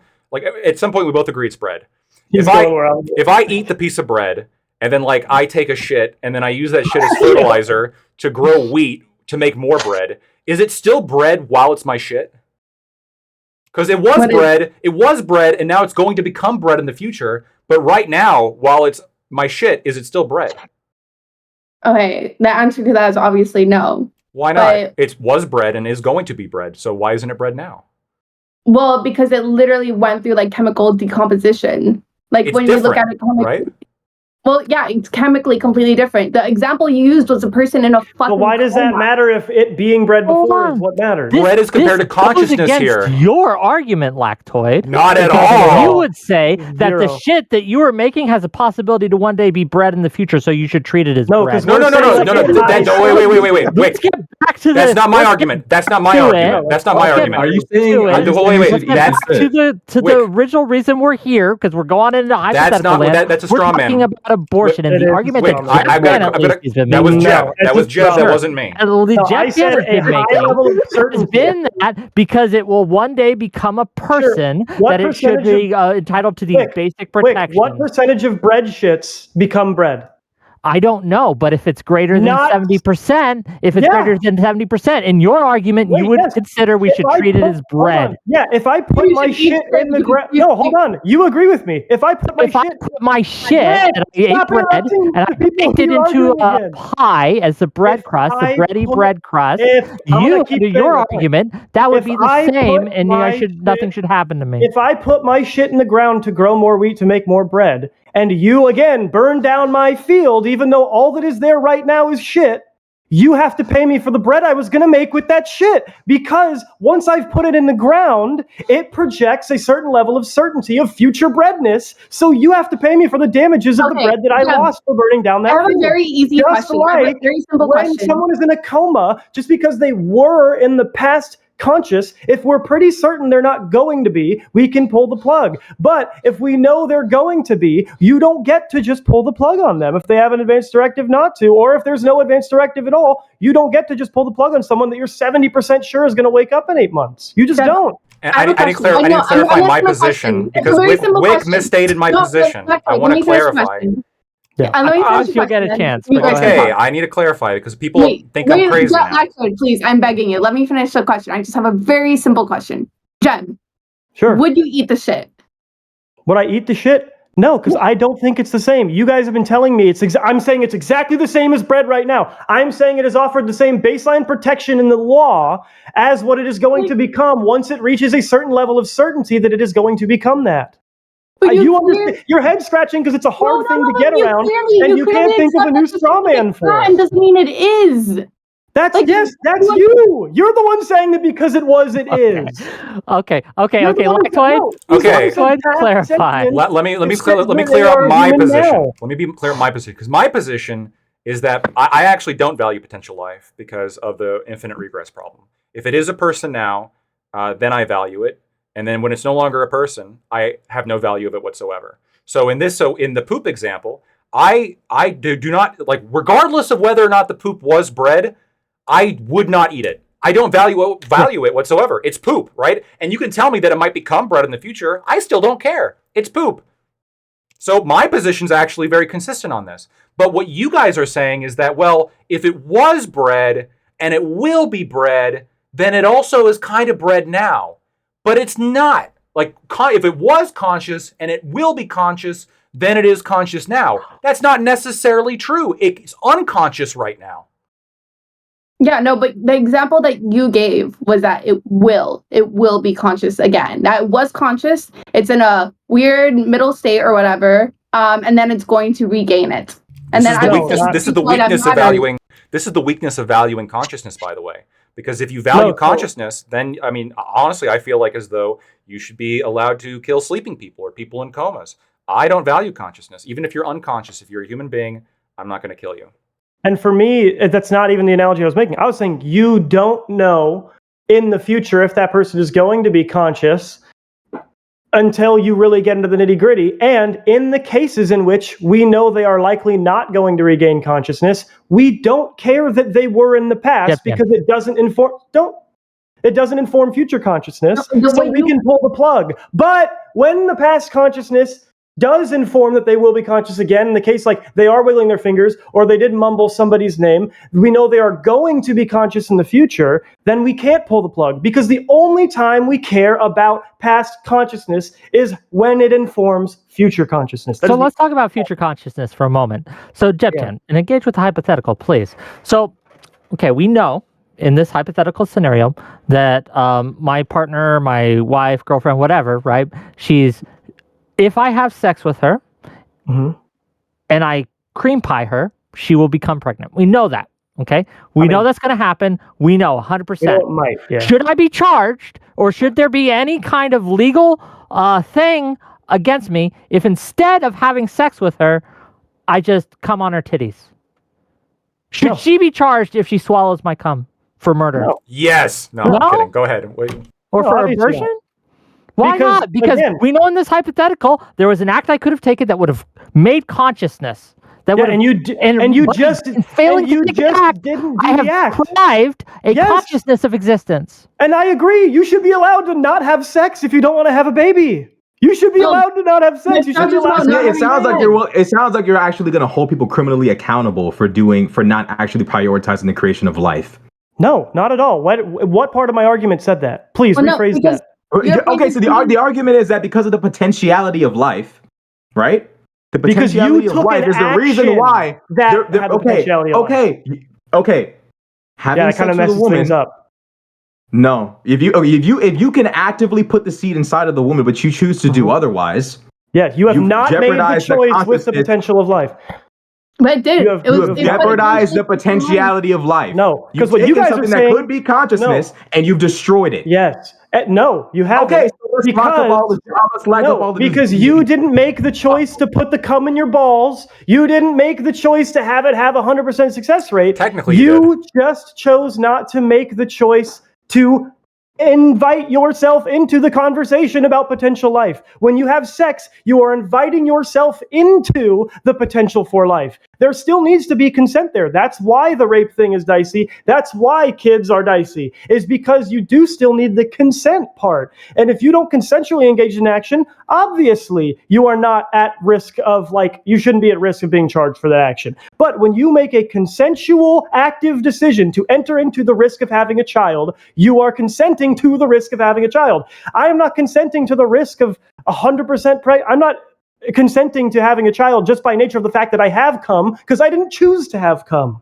But I chose to put my dick in a woman with a condom on, knowing that condoms with perfect use are 99% effective, which means they still fail sometimes. And with imperfect use or typical use, they're 80% effective. It's not people who are using condoms that are having these abortions. We all know. Don't have sex. Okay, so have sex at your own discretion, knowing that if you don't want to have this child and you abort it, you could be criminally charged. As we say with everything else in life, manage your risk tolerance based on your ability to handle the consequences of that risk. So if currently me and my girlfriend, we're not in the position to have a baby. So when we do sex, she has an IUD and I pull out. We use 2 forms of protection to really lower the chance. But if we understand that even doing both of those things, if we have a baby, we are still going to need to take care of that baby. So we are reducing our risk as greatly as possible, knowing that we are still consenting to the possibility that she gets pregnant anyway. If I don't pull out properly and the IUD somehow misses, whatever. Okay. And this is applicable to you think this is applicable to society, and you think this is a feasible. Yeah. You think this could actually make sense? I think in terms of life, we tend not to worry as much about feasibility. It's why we don't worry about the feasibility of jailing all murderers when we made murder illegal. You think you can just expect people to not kill people? No, but I still think it should be legislated. Yeah. I just feel like there's so many nuanced differences between just walking someone down and killing them and aborting a 6-week-old baby that it just seems like there's just a massive nuanced difference between walking someone down and just gunning them down.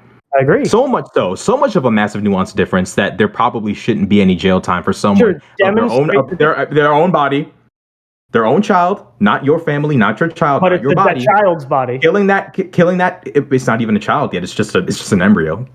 But again, it is Sometimes a high it's a likelihood fetus, of right? future consciousness. Yeah, it is a very high likelihood of future consciousness. And we have decided in other parts of the law that we value that high likelihood of future consciousness. But we make exceptions. Do you feel like in any so you believe that there's in no rape because there's a consent issue, in risk of harm to the mother because we do have a life that we weigh higher than the less sure life, because her certainty of survival being 100%, being that she's actively conscious, is more important than the prospective one. So when it's what you're talking about, what you're kind of verbalizing, why should rape be an exception there? An interest balancing, because the interest why should rape of be an exception?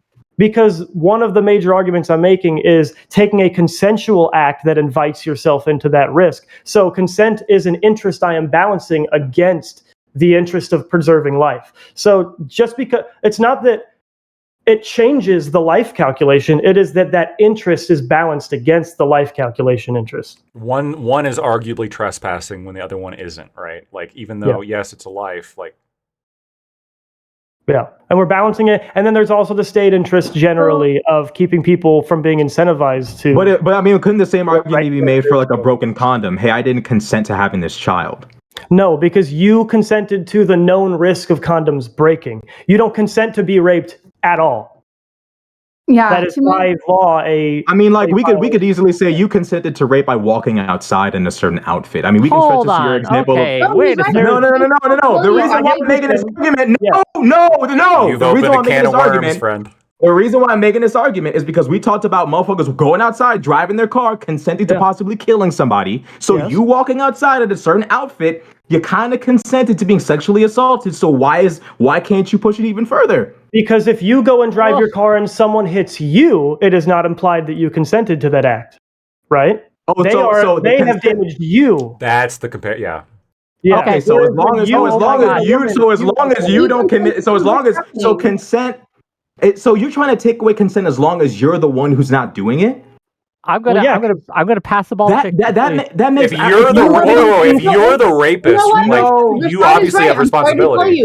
Whenever you walk outside, you are consenting to something bad happening to you. That's it's a possibility. If you want to completely avoid the possibility of bad things happening, you could just stay at home forever. No, so here's where we stop that calculation. Like I just explained, is when I am fucking a woman and I am deciding I am going to come inside of them, and my condom breaks and I come inside of them, I am still consensually coming inside of them. If I were to fuck a girl with a condom, not, because the condom broke. Pixie, you don't want the please listen to the second half. Please listen to the second half. Okay. If I go out into the world, I am not out here actively raping myself, and then a certain situation changes that if I just continue doing exactly what I'm doing, I'm being raped. This is another person has to come and then violate my consent. You, by virtue of existing outdoors, are technically consenting to the violation of consent, something bad happening to you. That's not true.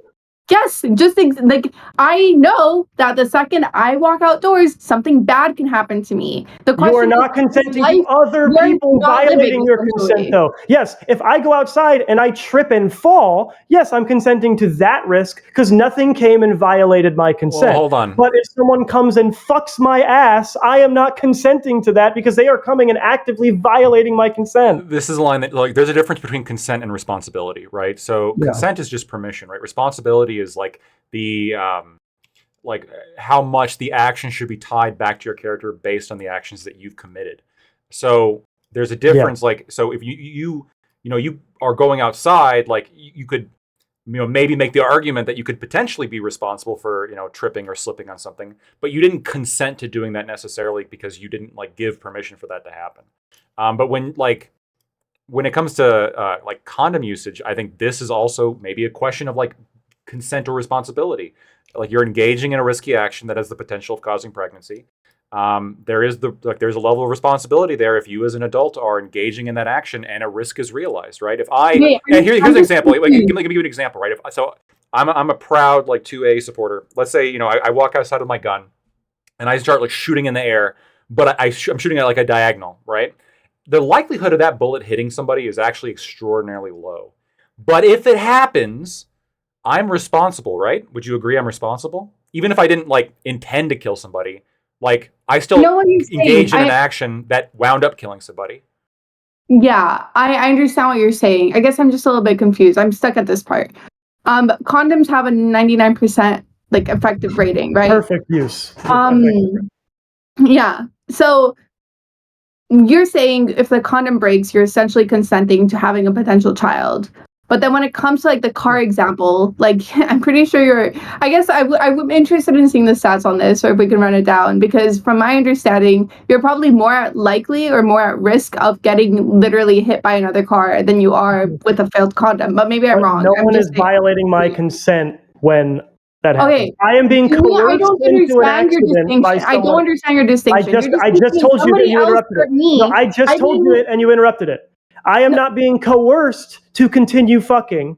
I am being coerced into an accident by someone else's car hitting me. So you cannot have consent with coercion. That is why it is not consensual. Okay, I did not consent to the condom breaking. I did not consent for that accident to happen. Yes, but you consented to an act. Yes, and you consented to an act of walking outside to be hit by a car. Do you see how you can stretch this shit? No, I was coerced into an accident by someone else coming in and violating. This is the difference. You consented to an act that could get you hit by a car called walking outside. It couldn't get me hit by a car unless someone walked outside, meaning you consented to an act in which you could be hit by a car. So when I have sex with a condom, which means you consent. Do you see how these two things are basically the same? If you stretch it enough, there's no repeating you could possibly do right now. It's the same thing. So that you there's what more could you possibly say? You're cooked. Okay, do you want to keep repeating it, or can I respond? Please let me. I'm enjoying hearing myself talk right now. Sure, go ahead. You walking outside is a form of consent to you being hit by a car. You're engaging in an act I hadn't heard that one yet. By a vehicle. Thank you. No, So I mean that's what you said. That's basically what there is absolutely no difference. Okay, so here's the difference. There's no difference. Oh, well, good. Then maybe I'll just change my mind then, because he said that'd be great if you did. Anyway, that'd be great if you did. So when I'm walking outside, oh my god, until you get are this, fucking so brain dead. You cannot let someone. No, you're the one. You're the one who's trying to wiggle your way out of this. Will you accept on some level? Can you please come to peace with the fact that you walking outside is you putting yourself in a position, meaning you have consented on some level to some bad shit happening to you. This is a really good argument style. I just keep asking the other people, do you agree I am right? Yeah, well, yeah. Will you accept? Right? No. You didn't have to agree. I'm right. You didn't even have to. You didn't even have to agree. I'm right. Just acknowledge. Can you just acknowledge? Can you just acknowledge? Stop, Jebtan. Stop. Both of you stop. Okay, can I respond to? Yeah, hold on. Let me ask you the question, because we're gonna skip a lot of parts here. Jebtan, you don't have to agree with the statement. You can disagree that these are disanalogous. Oh boy. But you have to tell us why. And That's exactly what I've been trying. No, you haven't. You keep asserting that you have, but you said, well, that's not true because I'm wearing a red shirt. How many times have I said it's because someone else came and coerced me into a certain situation? How many times have I fucking said that? Are we retarded or deaf? How are they coercing you? I am. How is someone hitting me with the car or raping me, coercing me? No, we're talking about the condom breaking. The condom is breaking. No one is coercing you when the condom breaks. You are accepting. No one is coercing you. What interrupting if you want me to answer, you dumb fucks? No one is coercing you. You are cutting him off. When the car hits you. Oh my god. Yes, someone is coercing you when a car hits me. They are physically forcing me to be hit by their car. Are you fucking dumb? Yes, they're Does someone have to purposefully hit you with their car for you to be hit by the car? You don't have to have willful intent to coerce someone to do something. If it's truly an accident, then like nobody's responsible. The difference. Yeah, but here's the thing. Let me finish truly an accident. Why would you hold someone responsible for the baby? Because that's not truly an accident.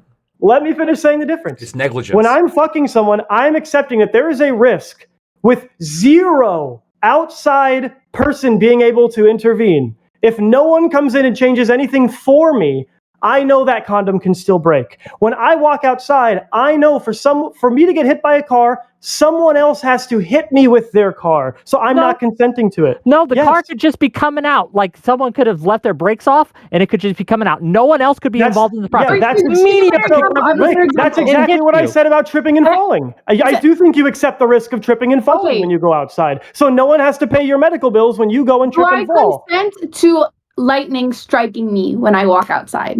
You accept the risk of lightning striking you, yes. Okay, that's okay. That's why no one can be forced to pay your medical bills when lightning strikes you. You have to pay your medical bills. As consenting to it happening. I don't understand how this distinction is not made clear enough. Just because I know lightning can hit me when I walk outside does not mean I'm actively consenting to it hitting me. But in all legal respects, you are responsible. Doesn't mean I'm consenting to getting pregnant. But in all legal outcomes of you getting hit by lightning, you are responsible for every consequence of you getting hit by lightning, right? Okay.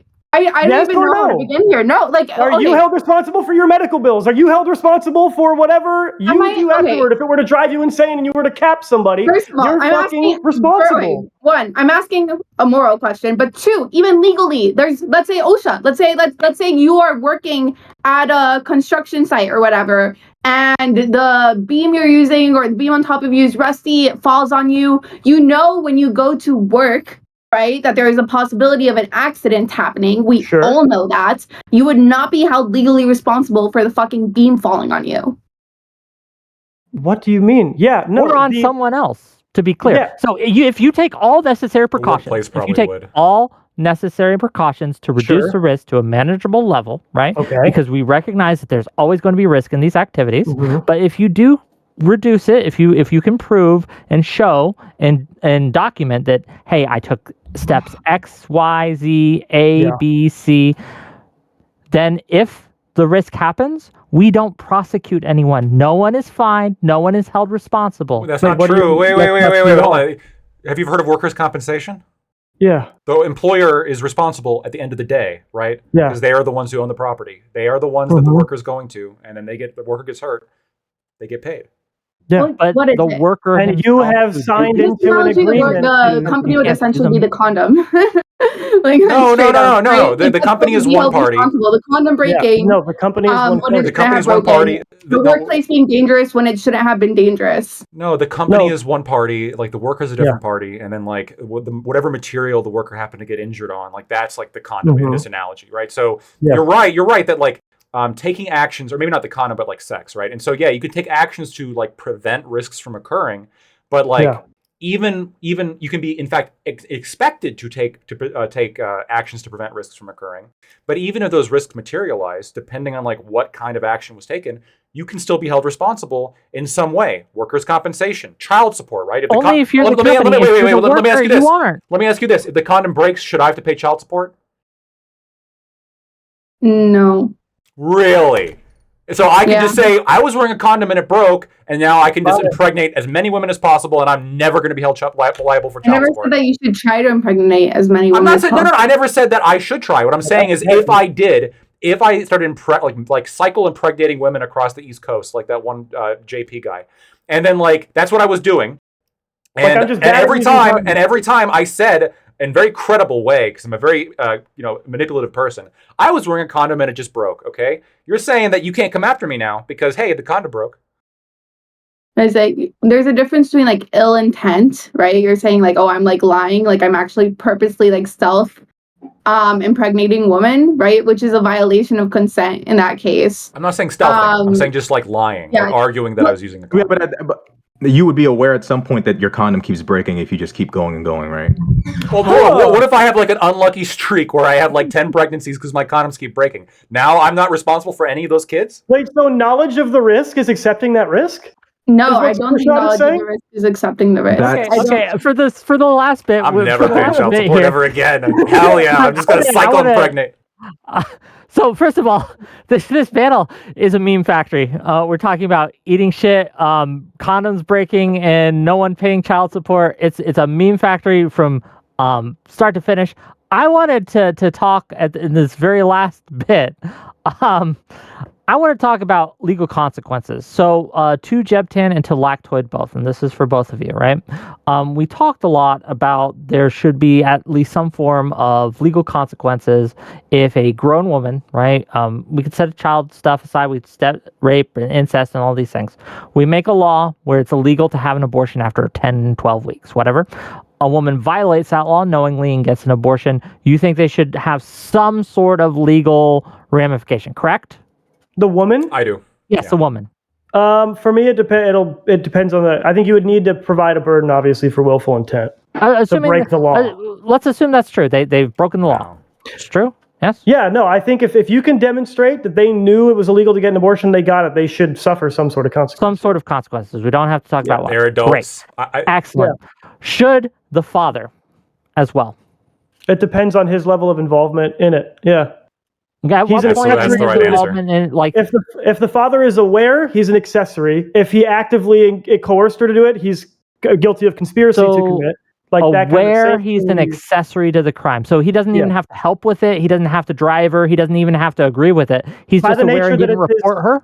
By the nature of it being his kid, yeah, he has Okay. participated in. So the unless he circumstances that led to the reports abortion. his baby mama for Yeah. getting an abortion, that she's going to get an abortion, unless he calls up the cops or prevents her in some way, then he should be held legally liable. If he provides a for the good faith abortion. attempt to stop her from doing it, no, but you'd have to demonstrate that. Okay. Like, just 'cause I he would. didn't have the power to. Wait, so stop if you made a good faith attempt to not get pregnant, shouldn't you just No. be absolved of whatever consequences come from it? No. Like, if you can prove that you made a good faith attempt, I made a good faith you- attempt to not be strong enough to kill somebody with a punch, so I can punch anybody I want and never go to jail for murdering them. Because I made a good faith attempt to be a weak bitch that could never possibly punch somebody. going You're out of saying your way to if I make- actively punch someone in the face and Yeah. and using a condom during sex to make sure they don't get No, pregnant. the different part, the condom is the making myself as weak as possible, right? I'm lowering the chances that I could ever kill somebody with a punch, but presented with the opportunity to, right? Presented with an embryo or a fetus in me, I'm going to take the willful act to try to kill something. That is the same thing as me trying to make myself as weak as possible, and then when the opportunity comes to kill somebody with a punch, I'm still going to try and do it. So why did you bring up if someone took the necessary steps to make sure XYZ thing didn't Because happen and it shouldn't be? Wick is positing a question of the father technically can't force a woman to not get an abortion. So should he, in all cases where he is aware and doesn't report her, go to jail? I'm saying no. If he No, it doesn't have tries to go really to hard jail, to get like her, some sort of punishment. But right? if We he don't is have to sitting there talk about it. begging her, if he is sitting there providing her money to help care for the child, demonstrating his ability and willingness to care for the child, and she still gets the abortion, obviously no, he shouldn't get any punishment for her getting the abortion because he can't physically stop her. Why not? If I, as a man, if I saw a child in danger and I saw Pixie trying to kill this kid. Okay, Pixie's come with a knife, trying to Sure. stab. I want to stab this child, and Yeah. I don't stop her, and I can. I don't know about legally, but morally, I think I'm responsible for that. You could argue that if you want to argue it morally, but legally, as long as you were like, stop, fucking stop, like you're still technically intervening. Oh wait. Okay, if we're gonna say this From a legal morally, do you think that you can morally then argue if you know a woman is going to try to get an abortion, essentially keep her in the house for 9 months, not let her go outside, whatever, essentially like keep her as a prisoner until she gives birth? Are you like morally obliged to even do that? Because if she, No. if she gets free, she'll kill the child. So you're morally No. obliged to. No, right? because you're choosing to commit a crime instead of reporting her to the relevant authorities. Well, no, Essentially we're becoming not a saying what vigilante. is it. We're separating crime here, criminal justice. I'm asking you morally. I'm Let's say saying you. morally, you shouldn't choose to commit a crime instead of just reporting to the relevant authorities. Okay, that are I'm more saying equipped to fine. deal with Let's it. twist the hypothetical a little bit. The cops are useless in the city. Nothing's gonna get done. Whatever. Does that mean that you have a moral responsibility, obligation to kidnap this woman for 9 months? An obligation, no. But would you be morally wrong have to an keep a woman obligation to from save the aborting a child's baby? life, No. though? Huh? I'm confused. I thought you Well- said you have a moral obligation to save the child's life. I mean, now we're getting into the nitty gritty of how am I keeping her in the house without the threat of force, which could also kill the baby. Well, what is it? I mean, not really. Like, You if I can tell her I'm not going to pay your rent if you leave this house, then yeah, I Oh, think but you can 100% tie you have the someone down responsibility and to do force that. them to eat food or whatever, and That will all of kill the that baby. risks harm to the baby just as much as you're trying Well, to abort it. Absolutely not. There's a very big difference between like somebody being kidnapped, and essentially like you're forcing them to give birth or whatever. You can still force them to eat food versus somebody I who's like have to going use to fucking violence to coerce take her. drugs and make sure that baby's expelled, or like like What can I possibly do to keep her in that house that is safer than that, other than use physical Fire. violence if she tries to leave? Well, it's again, you don't have to go full physical violence. You're stronger, I assume, than a lot of women. You could tighten them up. I mean, that's still physical violence. I mean, that would Yeah, still. but it's okay. It's a physical violence at a much, much, much lesser degree and much lesser harm to the baby than her Yeah, doing. but I'm saying the average person does not have that responsibility because the average person is not equipped to balance that chance. Why don't Here, we have? I'll answer the question. I would do it. Yeah, like if I could, if I was responsible for my child and I knew that someone was trying to kill my child, I have an obligation to physically stop this person from killing my child. Why is that even your child? Don't you have an obligation to like try to save the children in general? That's why you're like pro like stopping abortion laws. No. Or, like, I don't have an obligation, like me personally, to look after anybody else's child but mine. I think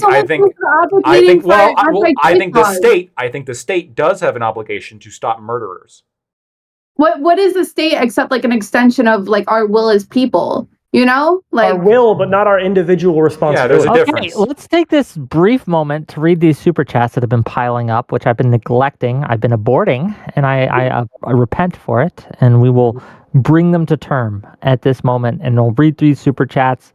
Keep sending more, gang, and we'll get through it. I see you're pleased to be read, and I hear it. $10 from Honkler303. Don't forget to like the stream. That's true. Like the stream if you're watching this on YouTube, or subscribe. It's great. We have content like this all the time. $5 from Slongy Stew to say, I don't care if people have abortions. I don't want to pay for the abortion nor the unwanted kid.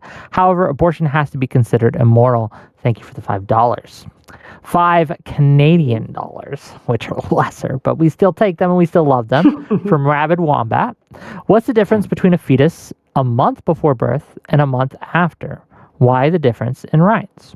Thank you for $5. And 5 Canadian dollars again from Testicle Johnson to say there are consequences to actions. Keep your hog wrapped up so you don't need to trip her in a Walmart parking lot and make it look like an accident. Thank you for the $5. Oh my God. With that said, and thank you for the subs, Polar Knight, and all the rest of the people who are subbing on Twitch. Keep doing it. This is how I stay alive, is you give me money. To kind of like draw this home, right? My issue here, my problem is, again, like I said, abortion, I don't like it. I think it is immoral, right? If you choose to get an abortion, you don't need to. I think it is immoral.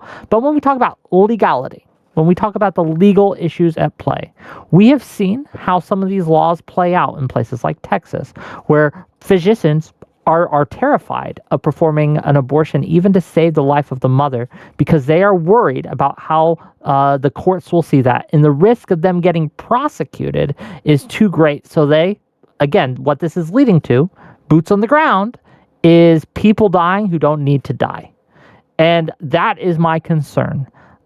I don't want to live in a world where a physician hesitates before performing a life-saving operation on a mother because he's worried he's going to go to jail. Now, I understand that this is rare. This isn't the most cases, but I think it is something that we need to address and we need to have proper awareness of, because regardless of what we think theoretically, this is what's happening. But I want to give all these wonderful people a chance to have closing thoughts, closing statements, and we're going to start with Rashad. Go ahead, Rashad. What are your man. Yeah, I think women reserve the right to abortion. It's none of my business what someone else's family does with what baby that's not mine and their body that's not mine. It's just not my concern. As long as it's at a reasonable time frame. And that's pretty much it. I don't really, I subbed in. I was woefully unprepared for this debate. Definitely did not prepare my best. So, but great arguments from everybody else. Okay, no, well, we thank you for subbing in. We do appreciate Rashad. Rashad, you're a hero to me. Okay, Lactoid, go ahead. Yeah, no, big shout out, Rashad, stepping in last minute. Always appreciate that. I think that it proves a lot of grit and character to be able to do that and to do so well. Jeb Tan, thank you so much for picking me. I thought you did fantastic. And Pixie, really appreciated the arguments. I thought you did great as well. I thought this was a fantastic panel all the way around. I love you all. Thank you so much for having me. I warned Jeb Tan ahead of time. I'm actually not like super pro-life. I think that, you know, abortion between 8 to 12 weeks when the frontal cortex begins to develop, I think that anything after that is probably not okay. But beforehand, I'm generally okay with it. But I'm a big fan of birth control. I think this is a great way to avoid abortion, and it's a great way to solve a lot of other societal issues. So go get it, put it in the water supply. I don't fucking know. We got to do something. If you like what I had to say, you can find me at Lactoid TV on Twitch, Twitter, and YouTube. Thanks. No, gang, check him out. I do always appreciate you. Plan B in the water supply. That might be a next debate. Okay, that might be the next debate. Pixie, go ahead. What do you got for us? Hey, I'm Pixie. You can follow me, PXIE. As you guys know, I am pro-choice. I just believe that, you know, basically I care about human consciousness when it comes to defining what a person is. So anything before that is kind of whatever to me. I'm very worried about the current state of the United States in general. I think like essentially like full-term abortion bans, which it seems like a lot of states are trying to implement, are a gross violation of human autonomy, bodily autonomy. I think it is reckless as well. I think it can lead to people trying to self-induce abortion, which I think is super dangerous. Can lead to just 2 deaths instead of even like 1 if you decide to consider that fetus a human. And honestly, this sounds weird, but I take a similar position when it comes to like gun control, for example. And the reason why I say that is because I don't think if you ban all guns, you're going to suddenly have no gun usage. Same thing with abortions. I don't think if you ban or try to make a full-term ban when it comes to all abortions, people are going to suddenly stop doing it. What's going to end up happening, which we've already seen, is that people are going to be put in precarious situations where they try to self-induce it, risk their life, and essentially potentially die. So yeah, I want to avoid that. I want people to live. Well, we want people to live too. Thanks for being here. I know we had some technical issues at the beginning, but it's been a great panel after we got through all that, right? Thank you for being here. That was awesome. Jeb Tan, the star of the show, give us your closing thoughts. I know you were frustrated. I know you were getting interrupted a lot, but you were interrupting a lot too. So what's good for the goose is good for the gander. So you get your final statement. No one will interrupt you. Go ahead. No, I'm like, and anybody who watches sports can understand. I'm like the basketball player yelling at the ref. Okay, I gotta advocate for myself when I'm on the court. But no, everyone here was great. I also respect Rashad for coming in on like fucking 2 minutes notice, basically. And it's a really tough topic, especially when you get into like the legal stuff of it. That's why I wanted Lactoid with me. But yeah, generally, I agree that I don't want to live in a world where doctors are scared. So that's why I've repeatedly supported some sort of federal framework being passed that specifically protects those outlier cases like rape, threat to the life of the mother, etc. Unfortunately, even the Democrats aren't trying to pass that federally for some reason. It's almost like they don't actually care because they want to use that to fight for more. But again, my personal take, I'm not convinced that current consciousness is what matters. I've still not seen anybody demonstrate a way where in points where we could argue temporary loss of consciousness, why past consciousness would matter unless it was informing future consciousness. Future consciousness is always what we protect. It's historically what we've always protected. I have not seen a single exception. And so I'm not backing off on this idea that I'm going to try to find the right point in time where I want to guess that consciousness begins, because I don't care, because I don't think that's what we protect. We know there's a point in pregnancy where, from what I've seen, 85+% of babies make it to term healthy. That should be the line, since we know that's where it becomes overwhelmingly the case that you are trying to eliminate a life that you chose to create by having sex. And yeah, that's pretty much it. I don't really stream anywhere, but everybody was great. No, thanks for being here, gang. He doesn't stream anywhere, so he's a Wick exclusive, so you can come see him on my show. Gang, $5 from the trip to say we're all in agreement that pro-choice is the better take, right? Pro-life wants to take freedom away. Fetuses don't have freedoms to take away. Thank you for the $5. You're coming in at the end. We've already covered that topic. Gang, what do we got coming up? Tomorrow, I might do call-ins. I might take the day off. I don't know. Thursday, we're going to talk about D&D. Has it gone woke?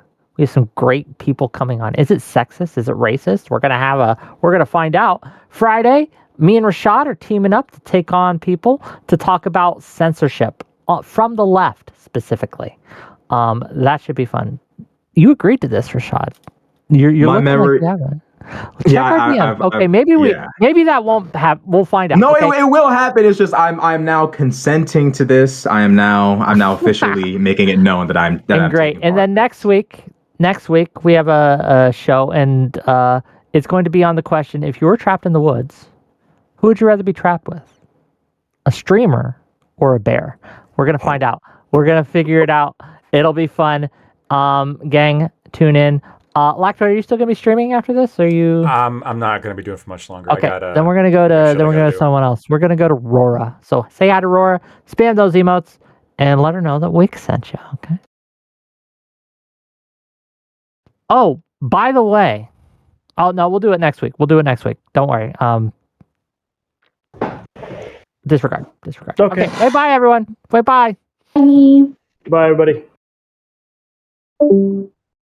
Okay, now that they're gone. Oh, damn. Okay. No, it's okay. We did it. I'm still streaming, so I had don't- fun. don't say I hope anything you too- have fun. Yeah, I'm so live too, so I don't know what you degenerates are gonna say. maybe I'm going to play a song that has slurs in it. Who knows? Now I need That to. was Yeah, that was crazy. That was wild. Look, I loved it. Look, it was funny. It was a funny song. It was But funny. yo, come on, don't threaten my channel like that, right? Like, so I was like, ooh, I don't like it. But no, it's a funny song. So yeah. I don't know what the fuck y'all are I was talking about, but dying for the first after the first like 2 verses. I was like, oh fuck, this is gonna be bad. This is going hard, right?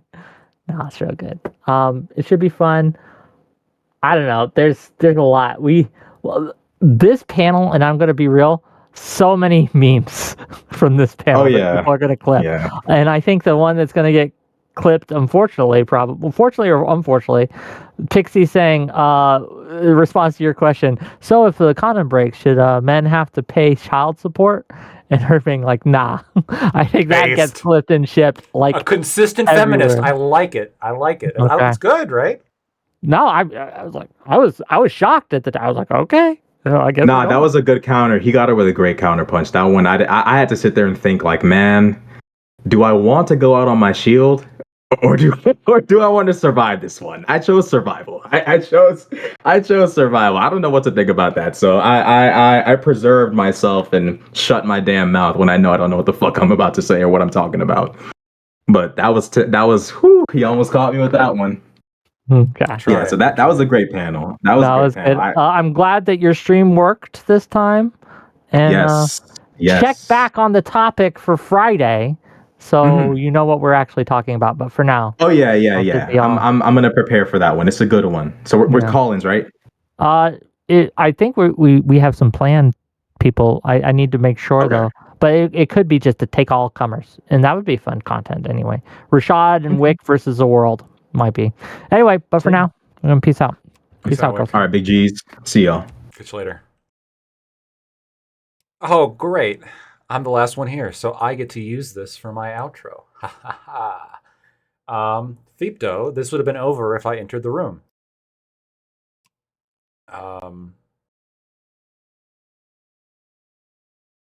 Maybe.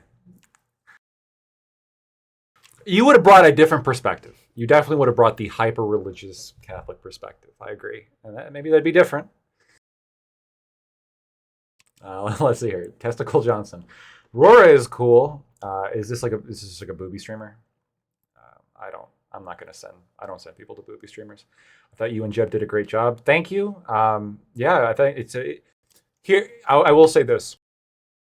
The pro-life, pro-choice debate has been something that I've gone back and forth on.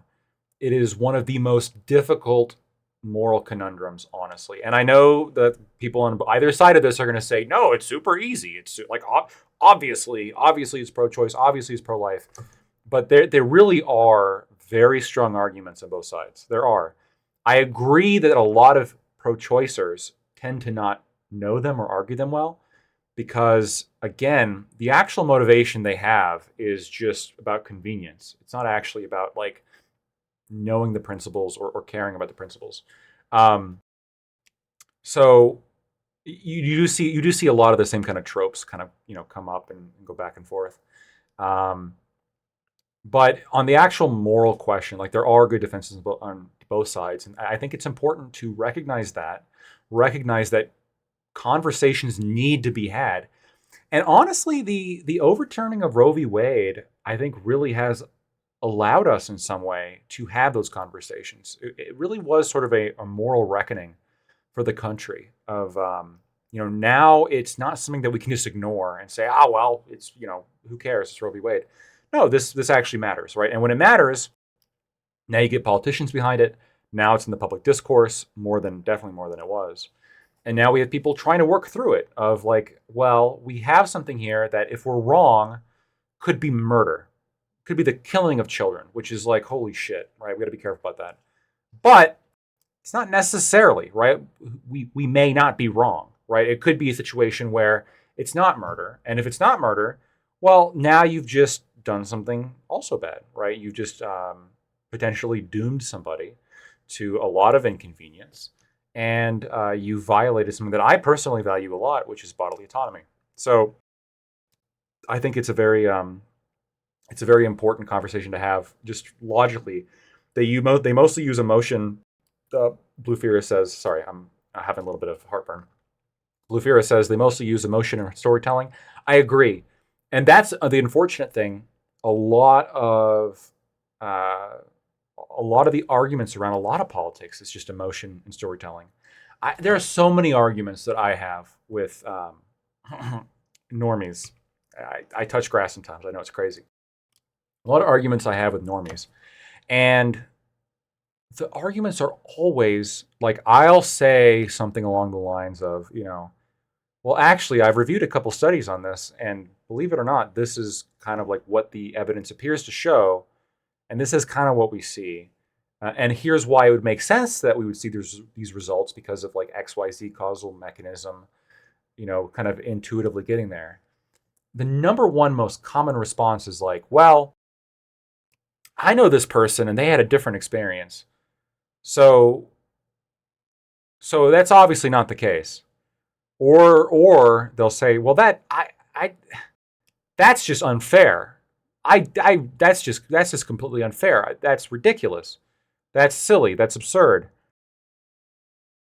Those are the two most common responses that I get in terms of arguments. And it's super frustrating. Part of the reason why I've mostly shifted from Facebook debating to online debating, Twitch debating has saved my Facebook social life for sure. Because now instead of arguing with a bunch of normies and pissing them off, I'm arguing with people who are also argumentative and also enjoy kind of getting into the mud, but frankly are honestly oftentimes better at arguing, right? Like, yeah, normies are better at being happy and having a life and getting women or men, depending if that's your thing, and being cool and all that good stuff. But the province of argumentation is for nerds, and that's what we do. And I think we're pretty good at it. Not just me. I think it's a lot of other people in this space. Jebtan, good job, by the way. It was great to be your partner. Hit me up if you ever want me to. Obviously, assuming we have some level of agreement on the topic, but hit me up. Yeah, arguing on Twitch is a good outlet to save your normie relationships, no doubt. Couldn't agree more. Fipto, or you can be me and do both. Yeah, Fipto, I mean, I give you a lot of credit. You do touch grass. You do a lot of good shit out in real life, and I give you credit. I can't argue against that. That's something that I think people should do more. Seriously. Let's see what else we got here. But yeah, it's convenience and free my will from this prison arguments. Well, convenience is rarely the argument, because people don't like using the convenience argument because it sounds selfish, right? Like, oh, I don't want to do that because it's inconvenient, right? The response is going to be, well, so you're valuing your convenience over somebody's life. But the reality is there are situations in which you can, right? Like trespassing, for example. But it depends on the circumstance. It's not as, again, a black and white issue. People don't want to talk about the convenience, but that's actually the motivation for abortion, right? There was a study, it was a poll, sorry. I can bring it up right here. It was from the I'm going to mispronounce this, sorry. Guttmacher. The Guttmacher Institute. That's what I'm going with, the Guttmacher Institute. I'm gonna guess that. Reasons U.S. women have abortions. They've done polls on this between 1987 and 2004. So it's old data, but the data didn't super substantially change over that period of time. And I would assume that it probably hasn't changed since then, but we should probably get newer data to really speak authoritatively. But don't look too deep into the Guttmacher Institute. You can have problems with the institute, but there's very little data on this, and they have some of the limited data. And their data shows that the most frequently cited for reason for abortion is that it would interfere with a woman's education, work, or ability to care for dependents. 74%. That was the reason. And by the way, of all the reasons cited, you can cite more than one reason. That she could not afford a baby right now, 73%. And that she did not want to be a single mother, 48%. Those are the top three reasons. When you get into things like rape and incest, we're talking sub 1%, right? It's just not actually really a reason why women get abortion, according to them. The reason is because they don't want to take time off work. They don't want to lose out on the college scholarship. They want to kind of operate within the capitalist system and make a bunch of money. It's money, ultimately. And this is why, people will say, well, you should just make having a child less expensive, and then that way you can encourage fertility rates and reduce the rate of abortion. That actually doesn't work too well because in developed countries that have these systems in place, you don't really see like an increase in fertility, because what happens is people want to go to a career, right? Because they have the ability to. And if they have the ability to, that's going to be more enticing to them, to a lot of women, than being a mother, potentially. There's still some people who want to do that, but not obviously not the people who are having abortions. Fipto, stand outside of abortion mills and you will know the reason they are there is convenience and to end the lives of what they know will be a human with malice and foreknowledge. All right.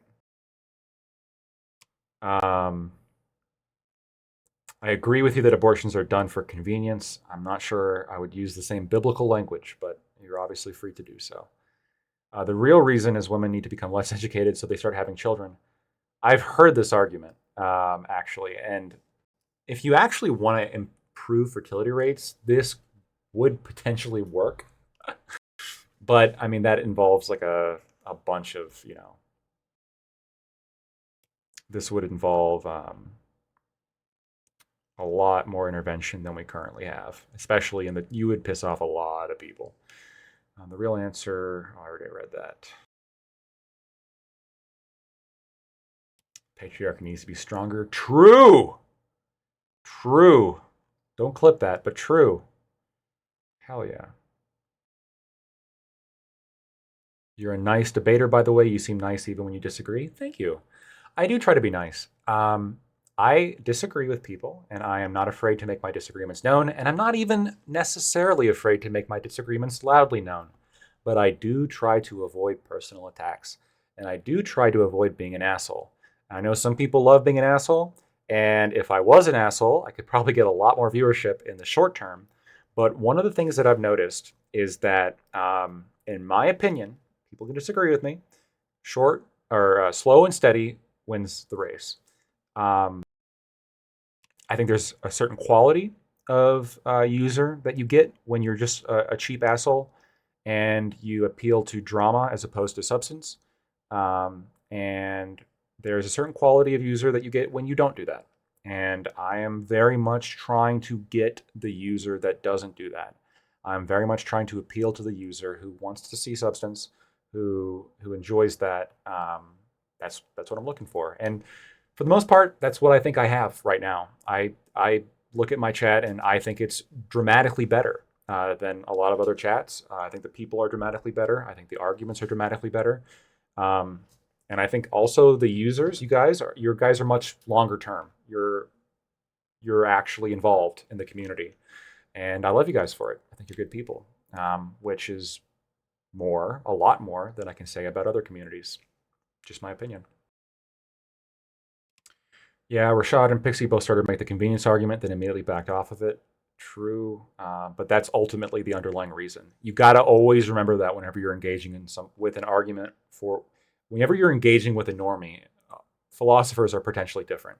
But whenever you're engaging with a normie, especially a woman, it just is the case about abortion, you have to remember that underlying every single argument is this fear of getting pregnant and the concern about the inconvenience that could bring. That's what's motivating their arguments a lot of the time. And every argument you make, if you're not cognizant of that, you're not going to reach them, if that's what your goal is, right? There's always that concern. That's why they're making the argument most of the time. When somebody relies on using their personal views for debate points, it makes it really hard not to attack them personally. That's fair. If somebody brings up their personal life, maybe I'll attack it, but I try to avoid that otherwise. I'm not going to lose an argument because somebody's playing unfair, but I'm also not going to try to be an asshole.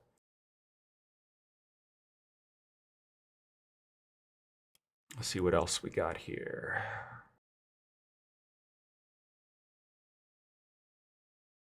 We should, we should do a stream sometime on the ethics of. Haven't we done this? The ethics of booby streaming. I feel like we've talked about this multiple times. Maybe we won't do that. I think we've already done that.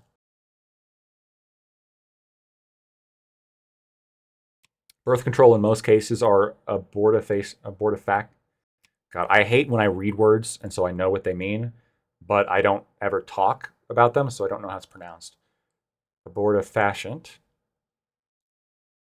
Drugs that cause abortion.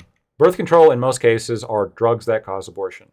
Feepto, this actually is not true. As far as I'm aware, we can have this discussion. My understanding is most birth control prevents fertilization to begin with, including Plan B, which I was confused about for a very long time.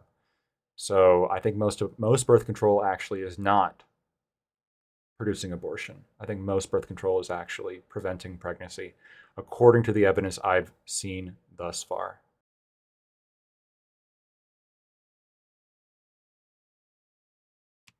Comad is non-binary. That'll get you followers. Thanks, Testy. I will now go by they, them, and we'll see how that follower count does. And that's really as far as I can scroll up. Let's see if there's any new comments.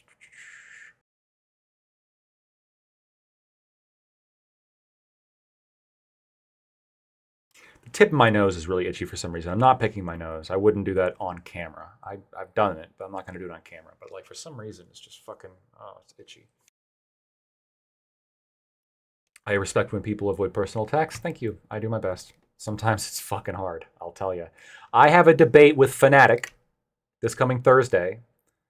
If my history with Fanatic is going to be any indication of my future interactions with Fanatic, personal insults may happen. And I apologize in advance. They may happen. They will only happen if they were received first, I assure you. But they might happen. Just be warned.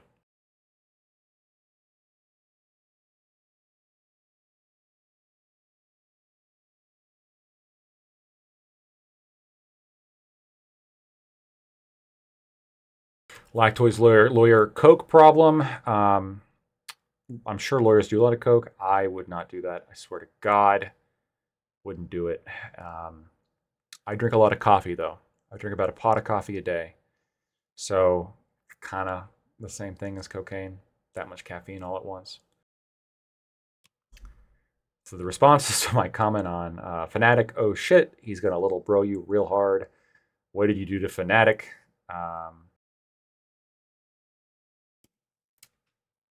Fanatic is a very aggressive person, generally speaking. Not even an aggressive debater, but also just like an aggressive person. So like even in debates, he'll be really aggressive, but even talking to him, like absent debates, he has this aura of aggression. And you just have to work around that, right? And he will make things personal. He does this thing where like he'll set up straw men or set up like, false things and then like call you a liar if you don't agree with it. I remember he did this over like the scooter thing. He was calling me a liar because I said that I didn't know about how those scooters worked. This is about like the white woman who was freaking out because she had her scooter or bike, e-bikes.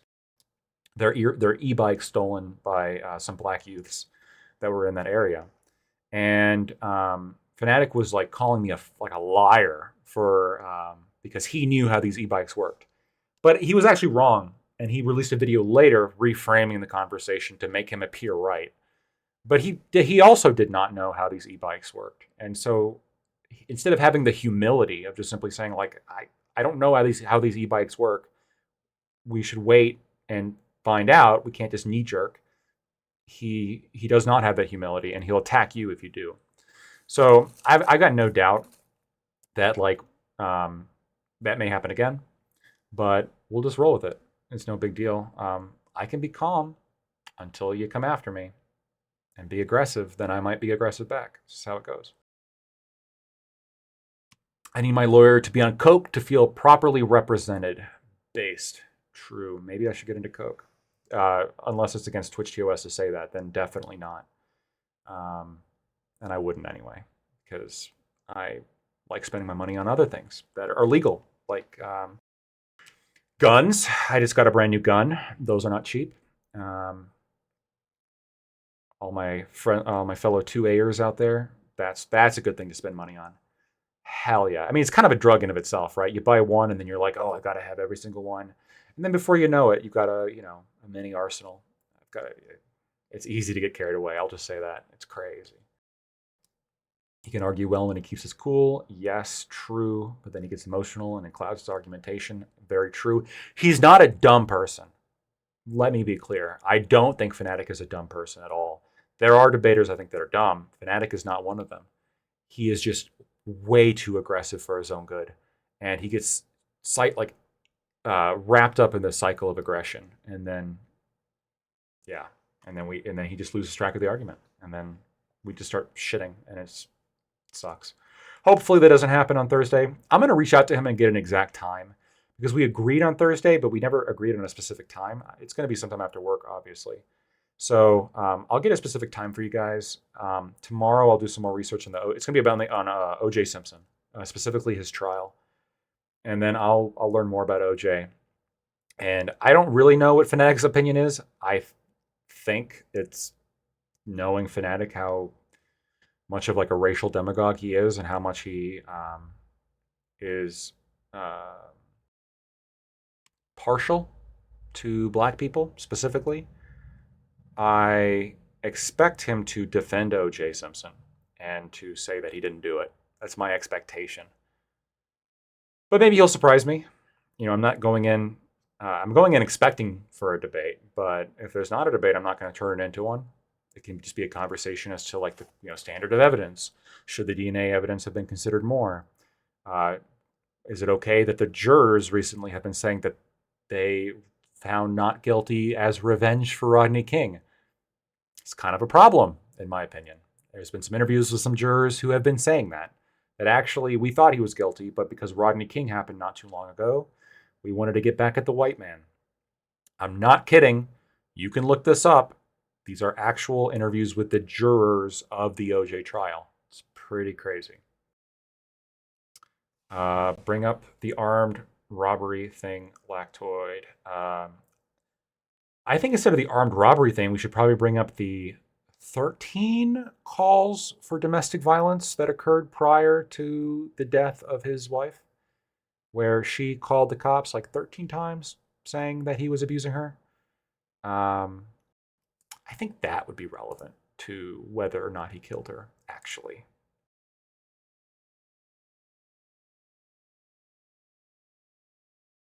Devoted husband and father pass away today from having from having rickets at age 2 to becoming one of the most celebrated football players of all time. While no one is perfect, arrested a few times, I think I speak for everyone when I say he will be missed. R.I.P. Orenthal James Simpson. Tessie, you are. I want you to write my eulogy. I think you can make anybody look good. So hit me up.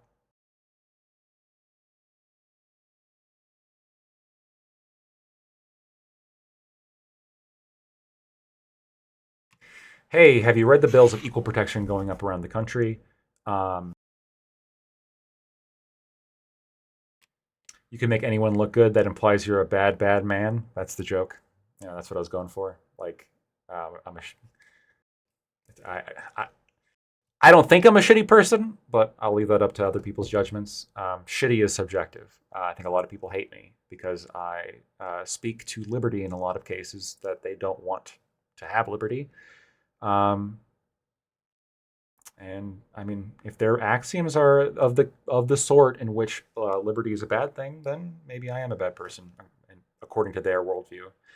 I don't think I'm a bad person, and I hope you guys don't either, but is what it is. Fipto, sorry. Hey, have you heard of the bills of equal protection going up around the country? I have, kind of.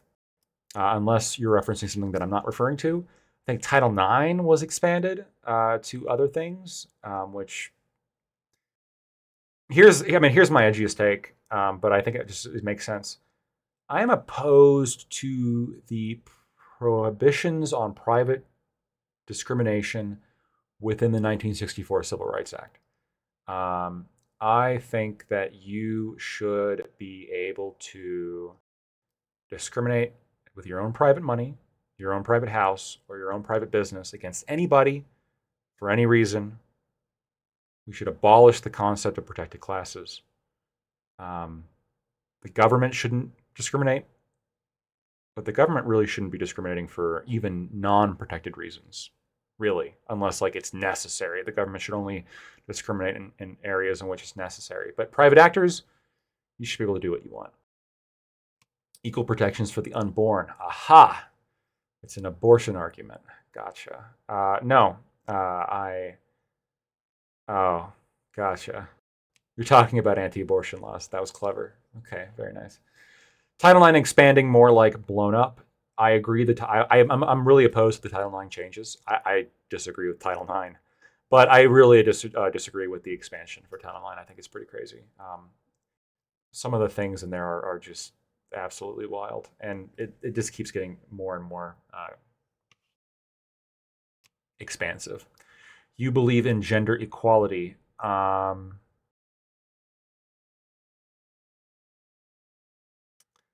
think it depends what you mean by equality. I guess I would just like it sounds like a cop-out answer, but it's really not. Like, I don't believe in gender equity. In terms of equality, sure, in that like women and men should be treated equally under the law, but like there's going to be situations in which they aren't. Primarily because a lot of law has to do with family law and child rearing, right? And pregnancy and giving birth and abortion. And you physically can't treat men and women the same under the law in these circumstances. So I guess what I would say is like, in circumstances in which there's not a interest in treating men and women differently, should you treat men and women the same? Sure. But I think there's a lot of circumstances in which it makes sense to have gender roles for men and women, and for men and women to be treated differently. I do. I think that the reality is, and you know, I'm not super red pill, but we just have to like face reality here. Men and women have a lot of different interests in life, right? The first thing is women get pregnant and men don't. This is always going to inform a level of social difference between men and women. Whenever a man and a woman are getting together, there's always that potential of pregnancy. Whenever a woman is hired, right? Pregnancy is a potential for the employers, for coworkers. That's always a potential. Women are the ones that breastfeed. they lactate. So for newborn children, breastfeeding is the best thing for them. The CDC and the WHO back me up on this. If you're a mother, you should breastfeed. There's like only 5%, I think, of mothers who can't. The amount of women who think they can't breastfeed is actually much, much, much higher than the amount of women who actually biologically can't breastfeed. That's a different argument, but that's an argument I've had multiple times with people. The breastfeeding is going to inform a lot of differences between men and women. Hormones, right? Fipto, you're talking here, like every man and woman has a potential to be a criminal. That's true, but men are much more likely to be criminals. Frankly, it's just the case. The vast majority of crime in this country is committed by men. It's not even close. It's not anywhere close. And this should inform, to some extent, law and law enforcement. Police should be more afraid of men. Men probably should be considered more of a threat in terms of sentencing, in terms of release hearings, in terms of parole. You can more safely parole a woman than you can parole a man, because a man is more likely to reoffend, and a man is more likely to violently reoffend. Women are just safer to be around, generally. It's just the facts, bro. It just is what it is. And that informs law enforcement. That informs the law. There are so many differences between men and women that are social and biological, and the social being informed by the biological here, that there is no way to have gender equity. I think it's completely impossible. And I think that there's, in a lot of ways, there's not really a way to have gender equality under the law. But if there's no good reason to have different laws, then sure, we should have the same laws. I don't see any reason why a man and a woman who can do the exact same job, sure, like if I'm a smart employer, I would, flip a coin. There's no reason why, a woman shouldn't be able to get a driver's license. Saudi Arabia just recently allowed that too. So I think you guys, I'm beating a dead horse. I think you guys know what I'm talking about.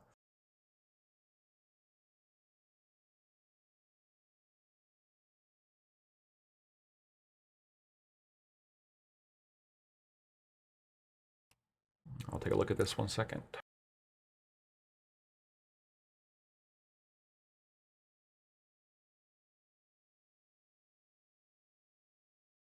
Yeah, the transgendered individuals in sports. It's yeah. I don't know. Watch this meme with audio. I'm gonna have to watch the meme with audio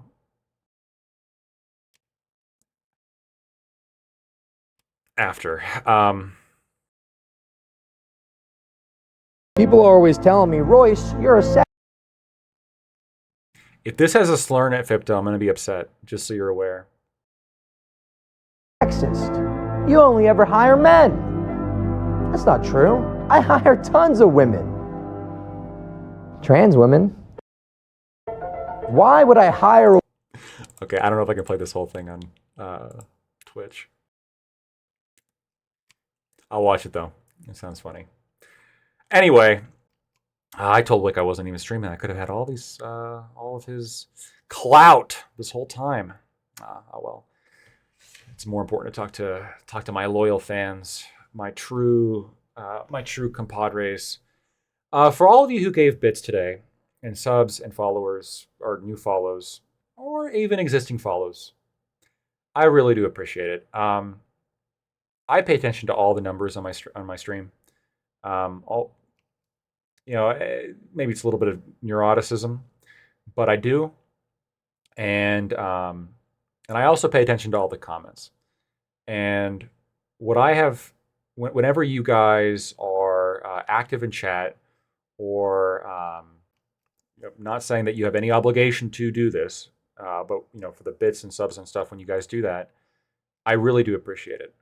And we're on the internet. There's infinite options that you guys could choose your time, and you choose it with me. And I try to not take that for granted. If you guys join me on Thursday for the discussion, we'd really appreciate that. Monday, we got stuff coming up again as usual. And I've been thinking about, and I might do a poll on Twitter about this. A lot of Twitch streamers like do react content, and a lot of people seem to like it. Like reacting or like reviewing other people's debates, panel debates. Like a lot of people were doing that about the debate that I had yesterday with Brianna Wu and Tuna Chip, and Not So Erudite. If you guys like that kind of content, let me know. I've been considering doing that.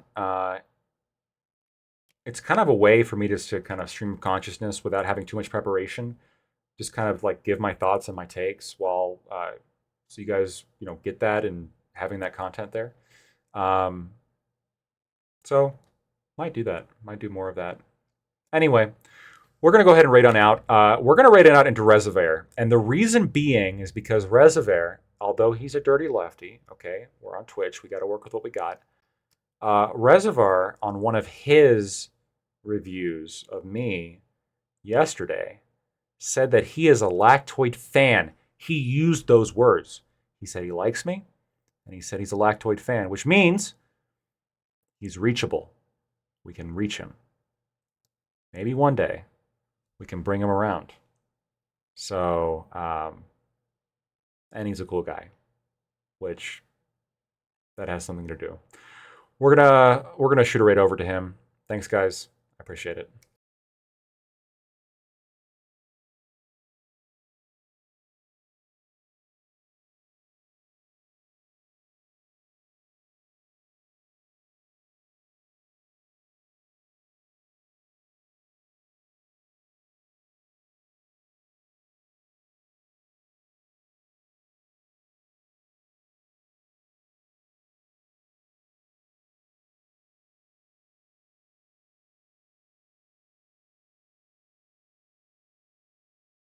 Look at how big this guy's balls are.